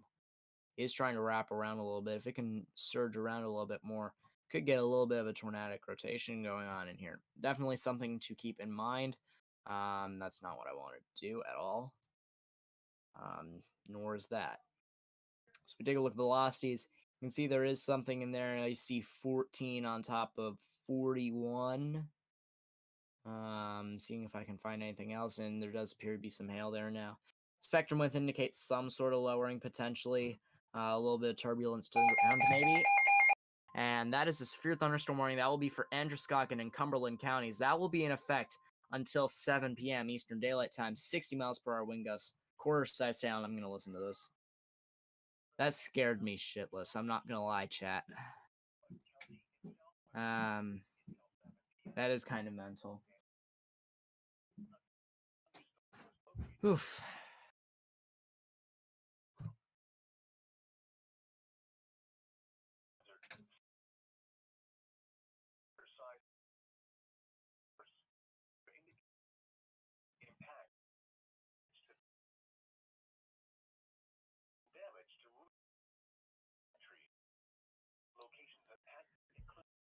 Okay, so apparently, this just went freaking insane. There's a tornado warning in Storm Central. We have a new severe thunderstorm warning. This is going to be Hamilton and Suwannee counties in Florida for 60 miles per hour wind gusts. That includes Live Oak. That will be until 7 p.m. Eastern Daylight Time. And, yeah. It's in Maine, ladies and gentlemen. We have a new severe thunderstorm warning. This is going to be for Hunterdon, Warren, Bucks, and Northampton. This is for 60 miles per hour wind gusts. That will be in effect until 7 p.m. 7 miles south of Easton, in fact. I know that area well, and figures that it is just to the south and east of the house that I have. And hi, how are you? I'm covering the stream, so I don't really have an option. So yeah, I was gonna say I thought there was tornadic rotation. Nope, not even close.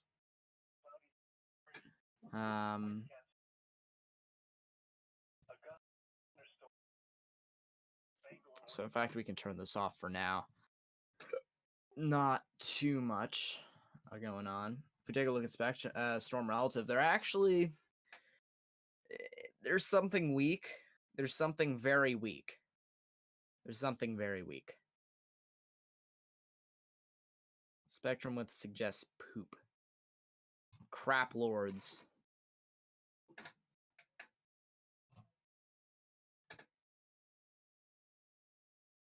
It should be in Florida, seems legit.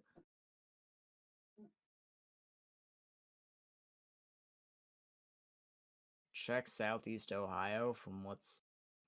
Check Southeast Ohio. Alright, I'll do that in a sec.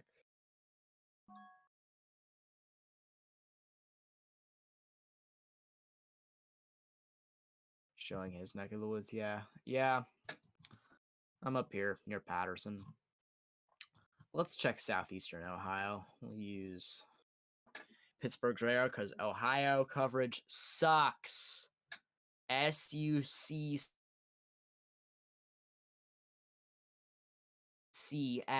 sucks. What is this? Nice little outflow boundary, gotta be honest though.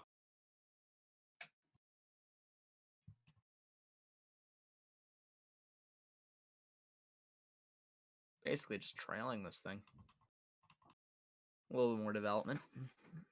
Let's just hop back and forth. This is just north of Portland.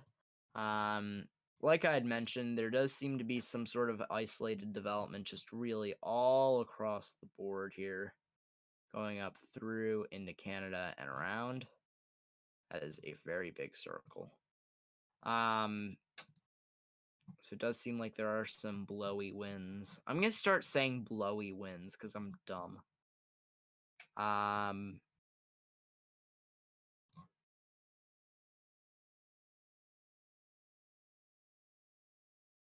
Check on Laura. We'll take care of that in a second. Morgan is in class right now. That is fake news. Will it bring a severe thunderstorm warning to Pittsburgh? The real determining factor.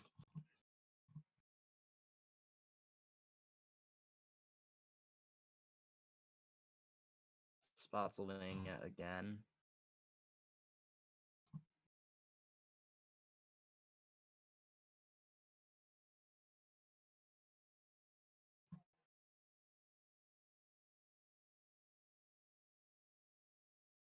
I'm just gonna look at this for fun. But it really depends on the convection generation. I really doubt that anything big will come out of that. That's what I will say. Unless I get frickin' flabbergasted.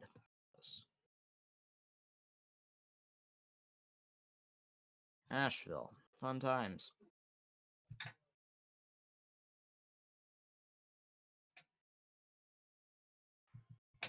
It has some gusty winds, and it looks like it's getting faster. Winds don't get faster, you dumb shit, Morgan. Higher. So winds do seem to be getting a little higher. We could see something in the latter ends of this as it heads towards Pittsburgh. Maybe not. We'll see what happens, though. A flash flood warning for Rutland County. That's where the storms have been just sitting over for the past while now. I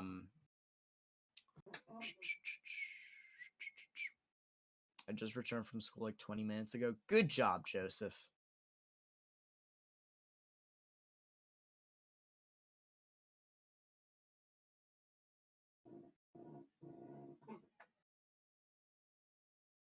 All right, chat. I'll tell you what. I'll be right back. I'm going to go try and get something really quickly. I'm going to get a drink.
I'll probably get a drink later.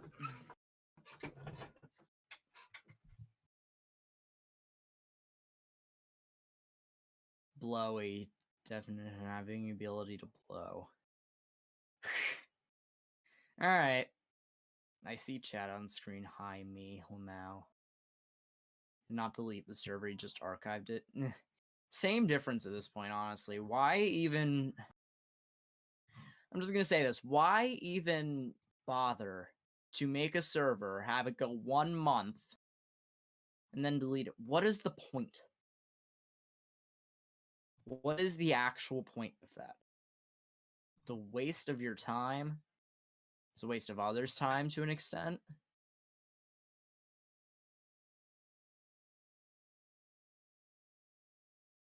So I've basically been focused on independent study for weather at this point. I've been just doing a lot of research on my own at this point. I do talk with others about various things. That looks interesting. Monitor this. That actually does look quite curious. I've basically just been doing independent studies on weather for myself at this point, and I've been basically just holding off on doing collaborative crap until I can get a big storm just died. Until I can get others around me to participate with. Because I do have an intention of going to college for meteorology. In fact, I've already had colleges contact me because they want me at their school for meteorology. But the way where I'm studying is still an unknown. And I'm only a sophomore. I'm going to be a sophomore when I go back to school this year. I have not gone back to school yet because New Jersey doesn't do that. But basically, God, I am tired and I don't know why. Oh, God. Basically, I just gotta find the right time to pursue this. I don't know if now is the time or if there could be a better time. I still need to figure all that out. This looks weird. Granted, it's right next to the radar, so it will look weird. That just looks strange.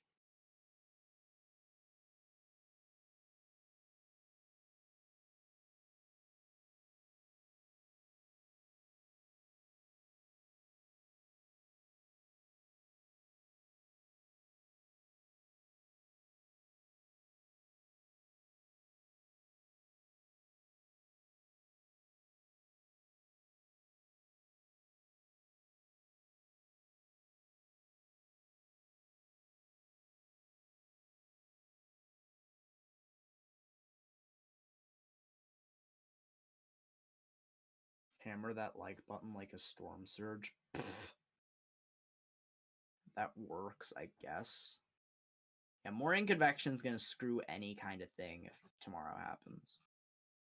I will probably end up in a severe thunderstorm watch up here in the middle of northern New Hampshire. Because I would love to know, completely frankly, I would love to know where the SPC, how the SPC is doing their forecasts for this. Because it's honestly just not good. I'll be completely honest.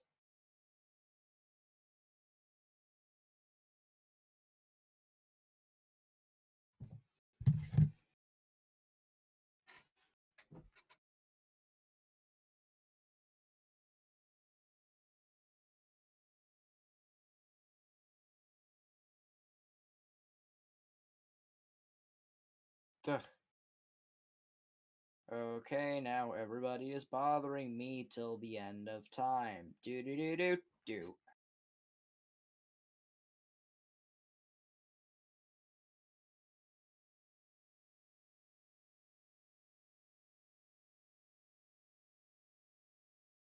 What in the... Okay, ignore the noises that I make. Whatever I'm looking at here.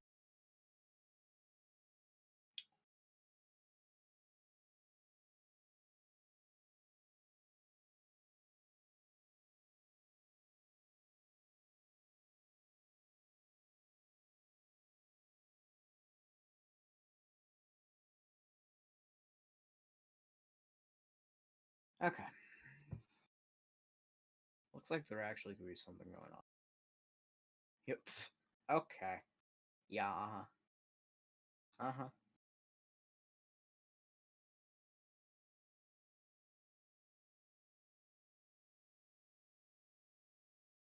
Apparently it's raining. Oh. On the mountains too. I'll tell you what, it doesn't look like it's doing much right now.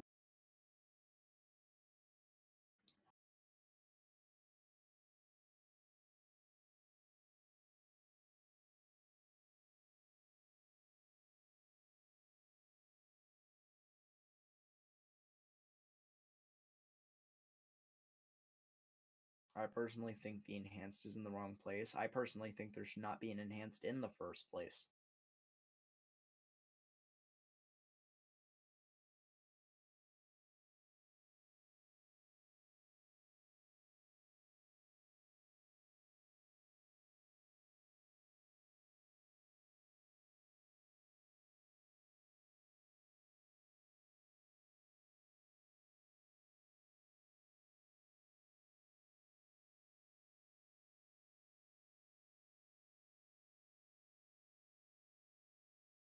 I'll be completely honest. My weather radio is about to go off again. Yep. Let us embrace.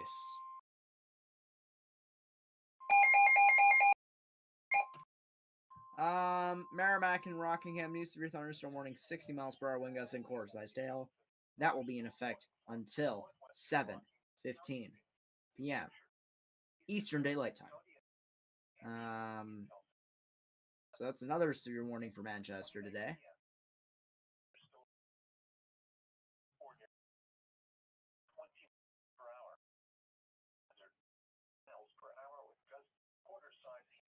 That don't look like quarter-sized hail to me, though.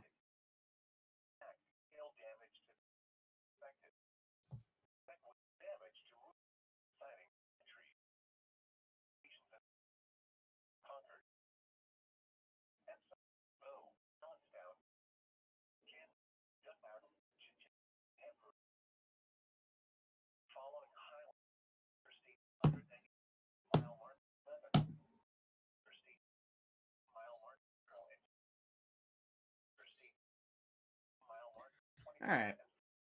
Well, this can have fun going off.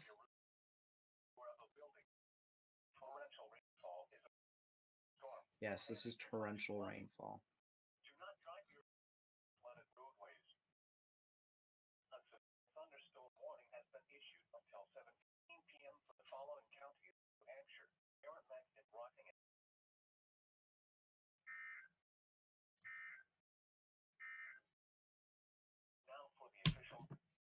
So that's lovely. New Hampshire is going kaboom again.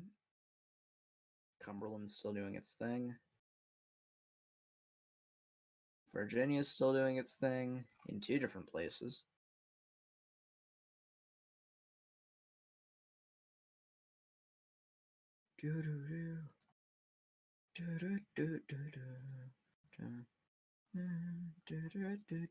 This still looks like it could go tornadic.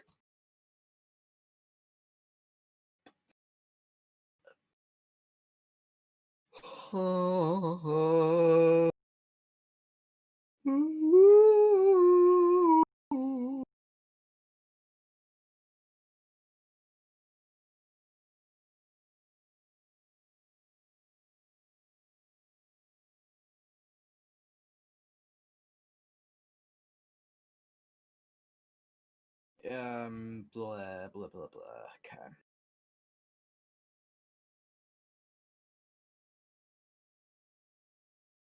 In chatting normies, I fail to have energy for today. I've just been drained over the last few days for multiple reasons, and particularly there's been a few things going on in my life personally that have been difficult for me with friends and family as well. So I'm just trying to push through. Again, I can't let emotions and stuff like that get to me. So I'm just trying to push through. So bear with me here if I have a little bit of difficulty at times, and this storm just died. All right.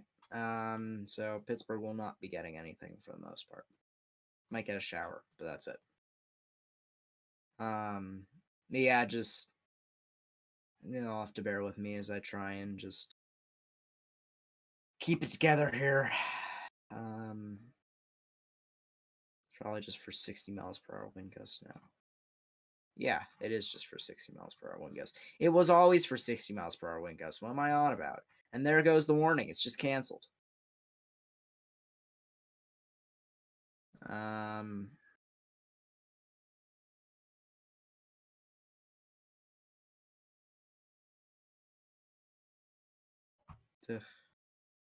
Storm actually kind of looks tornadic upon visual inspection. Just strange, but you know.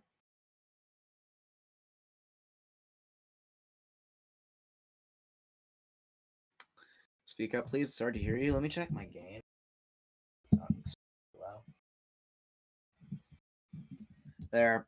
It was also because I was talking quietly.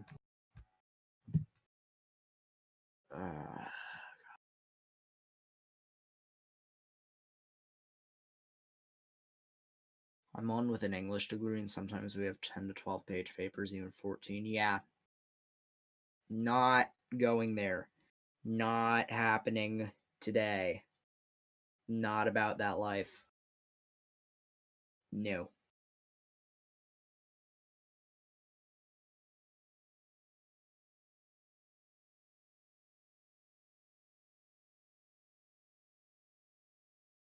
I don't want to close chat. What am I doing? All right. Trying to keep my mental composure here.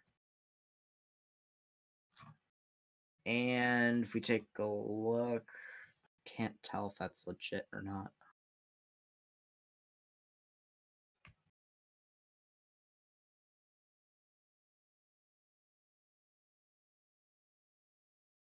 Knabeck, Lincoln, and Sagadahoc.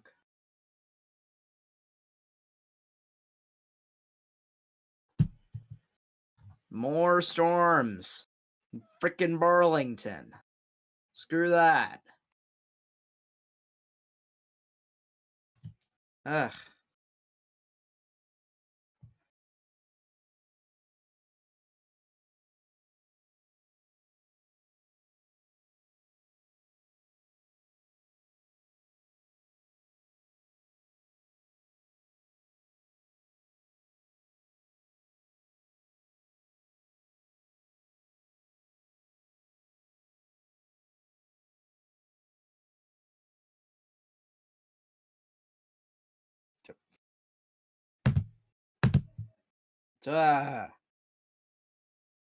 Jeez.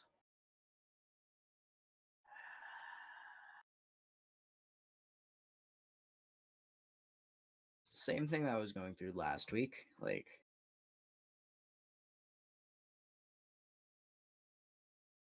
go check Laura. Yeah, I keep forgetting to. I'll do that right now.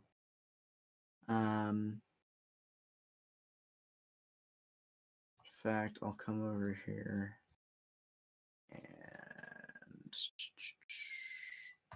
everything's capped.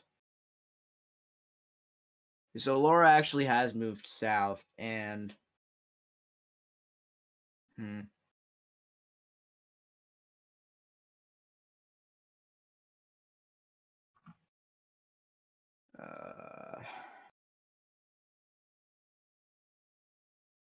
so hurricane wind speed probabilities are actually getting high.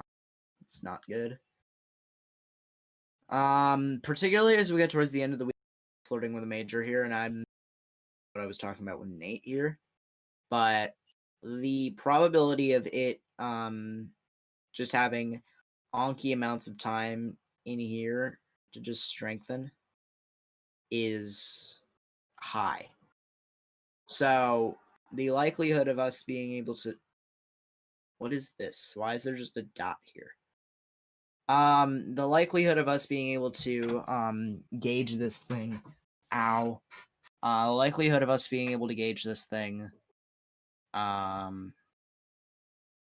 it goes up towards the coast and potentially strengthens as it heads in the middle of the Gulf will get higher. I did not want to open Firefox.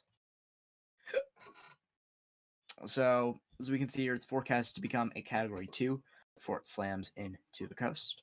If we take a look at satellite here, it is still that well-defined storm that we've known it as, going all the way up and through Cuba.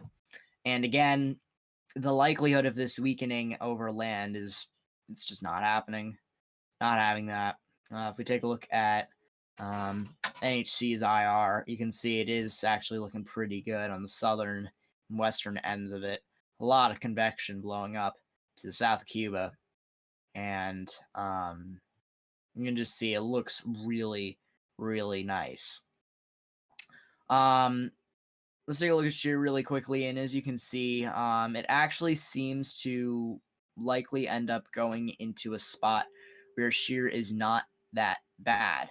As it heads towards the coast, I will just go full screen here. As it heads towards the coast, you can see the reds over here, and that is a highlighter. You can see the reds just outlining over here, shooting up and around. So that could impede progress as it gets towards the coast. But overall, a very favorable area as it heads over the first half of the Gulf that's supposed to track into here. Depending on where it goes. So if it tracks up here and towards Texas, you're going to see extensive impacts there. Up here, you could see more extensive impacts. And if it just decides to pull a crapshoot and go straight north, it will have virtually no shear to interfere with. So, depending on how that happens, depending on how all that takes place, the likelihood of if you're talking about the biggest place for it to go major, the biggest likelihood of it to go major, it would have to be if it tracked straight up into the Florida Panhandle. The likelihood of that happening is slim to none. But it could, in theory, end up going right into Florida. That is it would need some sort of ridging here to push it this way, which is really not present right now. So I'd say the track of it going up like this is very accurate for the time being. However, what happened to Marco last night with it basically just going straight northeast, and then you're talking about Laura here, which is still a big question mark when it gets towards the coast. This is going to have to be monitored. This is going to have to be monitored for a large amount of time going forward to everything else. Just do a recap analysis of the Iowa derecho. Maybe I'll do that in a new video. Maybe I'll do that in a video. Is there a decent tornado threat from Laura? Depending on, like I said, so I'll move this over here.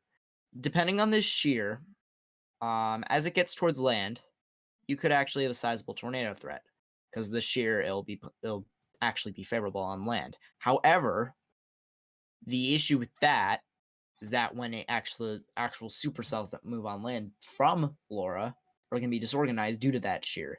So it's either you take the shear that you get on land or you take the low top supercells. In this case, you're just talking about the supercells in the first place. You need to be what am I trying to say? The shear needs to go down if you want a bigger tornado threat, but it does have a possible tornado threat.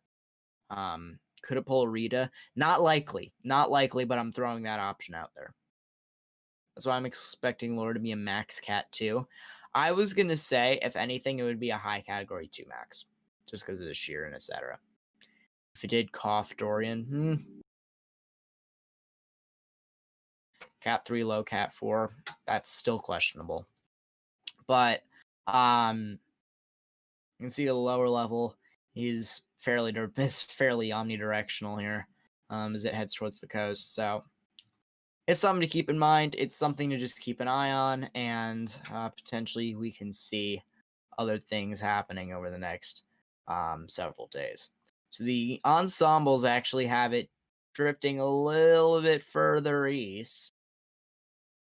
Something to keep in mind if anything happens. Another thing is dry air. If it happens to take up this path towards Louisiana, it's screwed. There's too much dry air there. If it happened to take a path up towards Florida, it would be not as screwedness.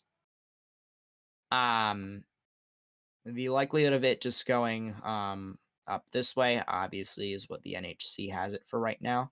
But it could go up here, it could go up here, it could go up here. Who knows? And particularly with Marco being forecasted to go like this last night. It basically went like this. It's hard to say now. It's hard to have a lot of confidence in everything here.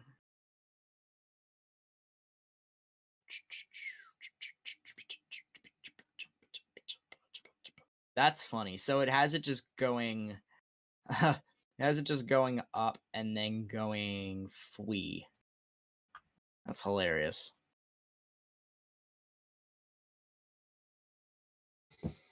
Oof. I smell dinner downstairs.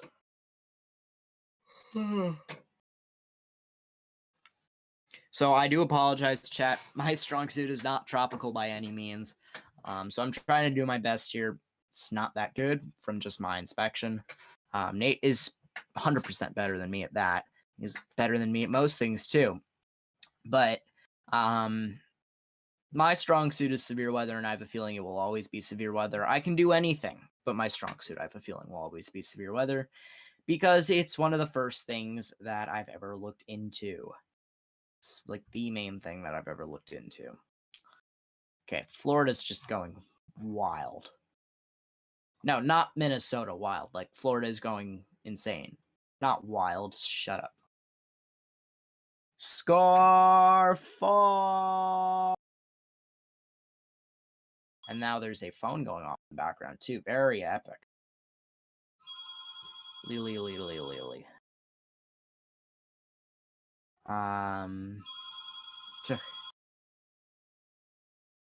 Let's wait. Okay.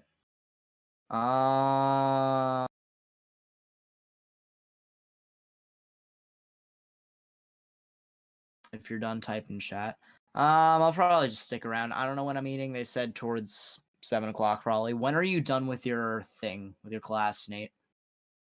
There's a new severe thunderstorm warning. I would anticipate for this to be tour possible. It is not. But that is a new severe thunderstorm warning for Washington County in New York. That will be in effect until 7:45 p.m. Eastern Daylight Time for 60 miles per hour wind gust, nickel-sized hail. I expected this to be tour possible. It does not. So, ripperonis.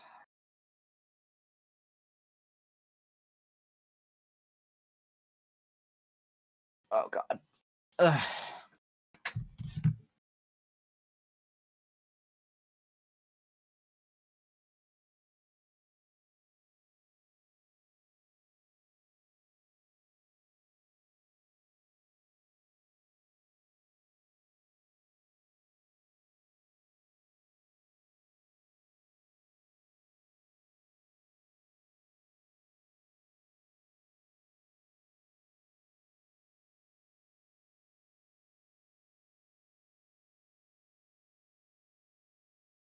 Weather Insider's back, really?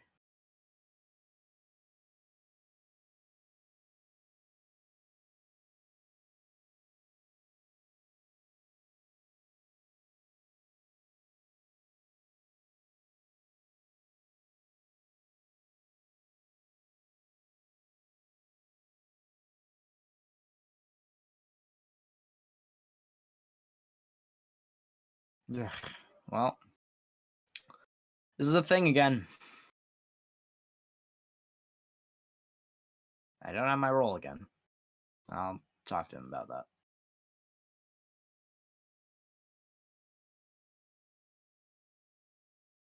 Funny joke. We'll ignore that.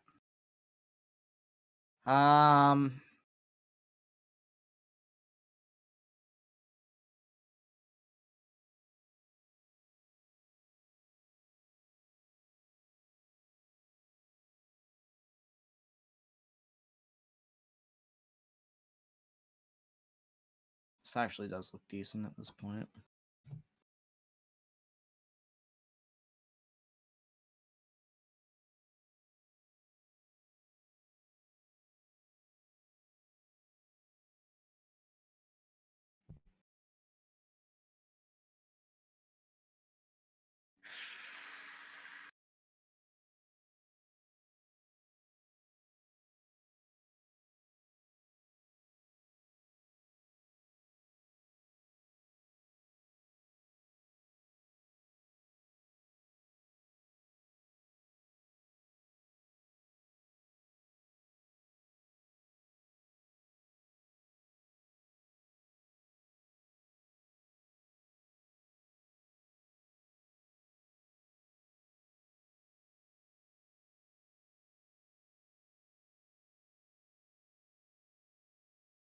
Ugh. Jesus. People don't know how to leave me alone. Ugh. Alright, so back to this. I want to actually just go across the board here, see if there's anything going on, because I remember there was something in Pennsylvania as well. So I'm just going to take a look at everything here. Yeah, this storm's just having fun in the middle of nowhere.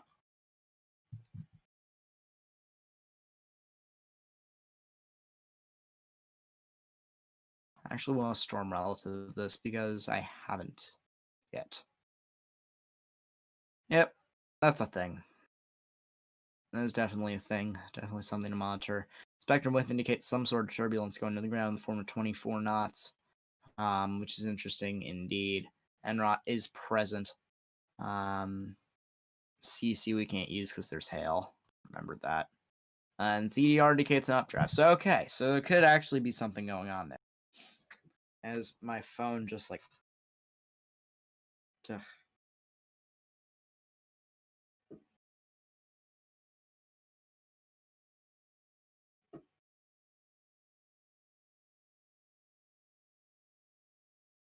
Ugh.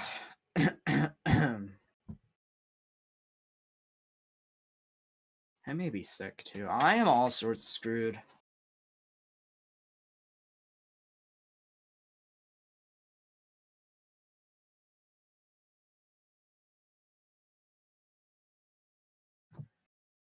When are you done with class, bruh? Also, I was showing him wild jerseys. The red jerseys they have are awesome. I'll be completely honest.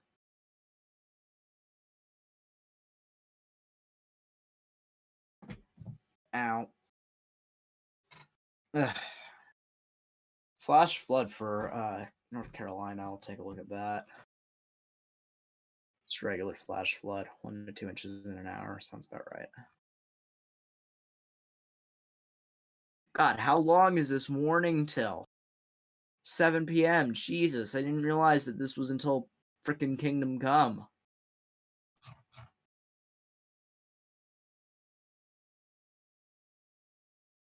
Florida flooding. Gilmore Street flooded. That was 40 minutes ago, though.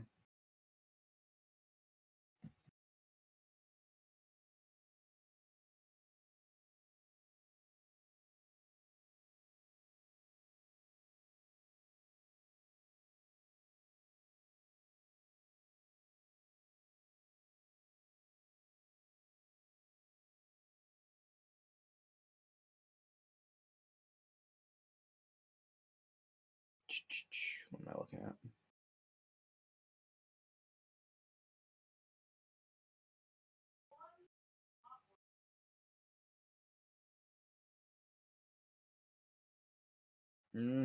Okay.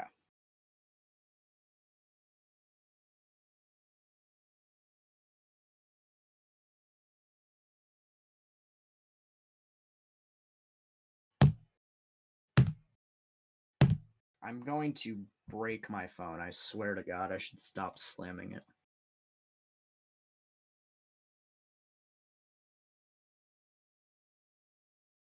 Not a niche, where is a niche? Yeah. Sounds like my dinner's ready. Mine is.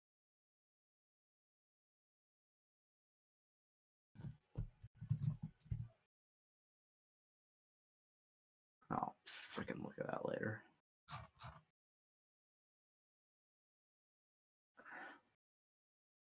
Freaking Burlington's getting all the storms.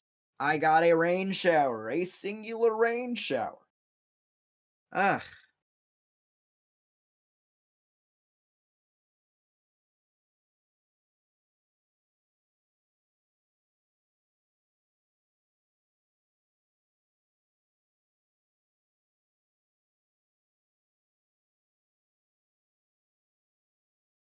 Um...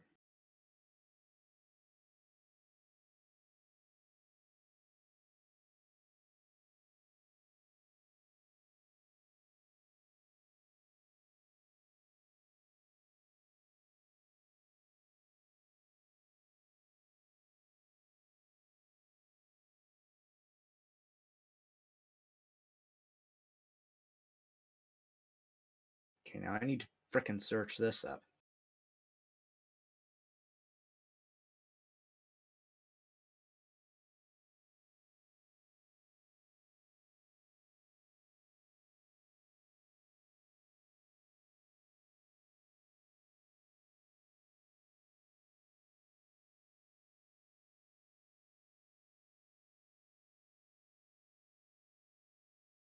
Yeah, I can smell pizza. That is epic.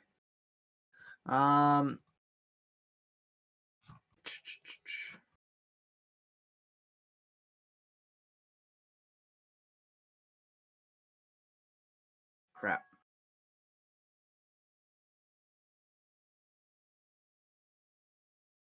Bye, Morgan. Gotta go eat dinner. Take care, Craig.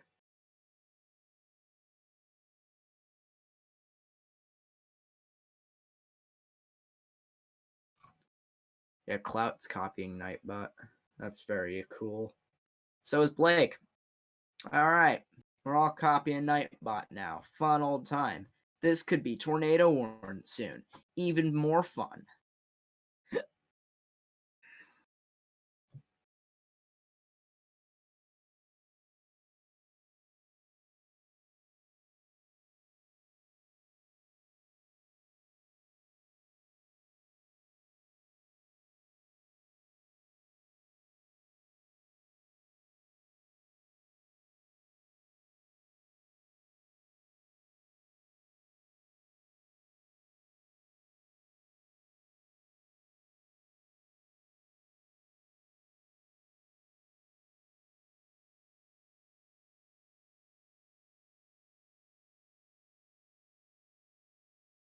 Okay, I can't type.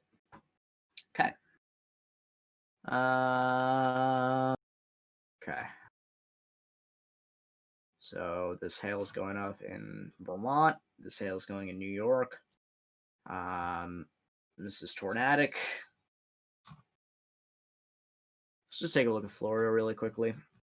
So we get 2 warnings on the border of Georgia and Georgia. I just realized. God bless the United States. 2 warnings on the border of Georgia that actually do look pretty gusty. Are you coming down? I will be soon. Yeah, I have to go soon and eat. In which case I will tell Nate, in which this stream will probably be over.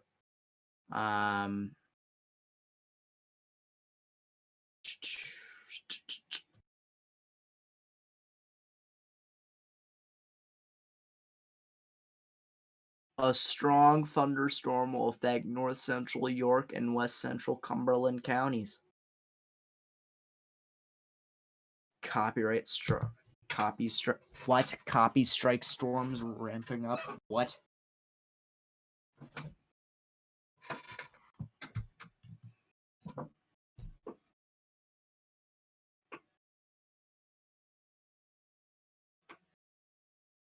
Thanks for filling in for Nate. My pleasure.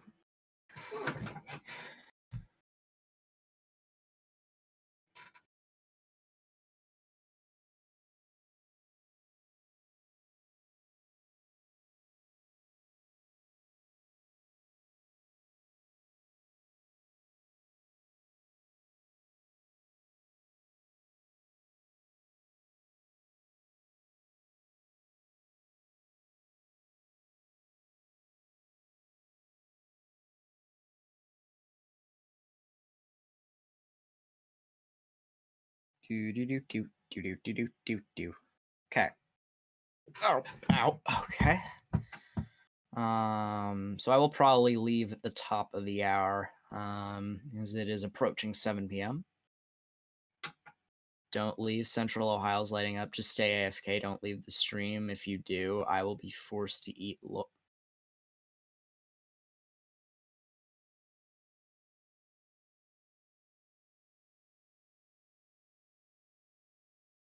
Here. Right here.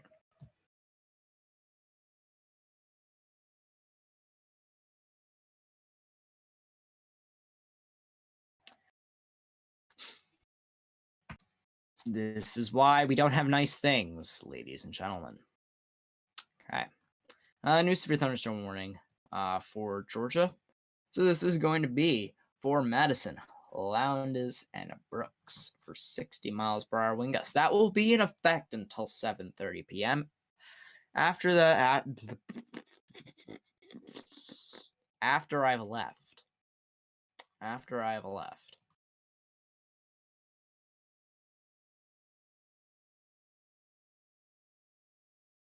Stay safe and relatively dry. Yeah, I'll try.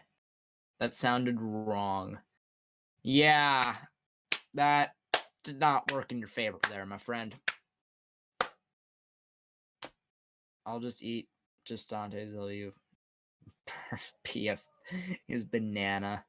Cheese. You were screwing yourself so badly. Oh, God. Well, ladies and gents, I think on that note, we'll end the stream here because, or at least I'm going to head out. That just... Oh, God. Clout McDonald's, you just screwed yourself twice. But I'm going to head out. My name is Morgan. I go by Royal Wire 54. Maybe Nate will stream again. I don't know. But in the least, I have to head out.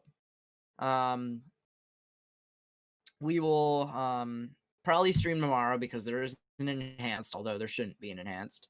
But, you know, that'll be basically it for me. I will see you guys the next time I show up on Nate's channel. Take care and peace out. I'm going to sign out in chat here. And we are going to stop the stream. Take care, everybody, and have a good day.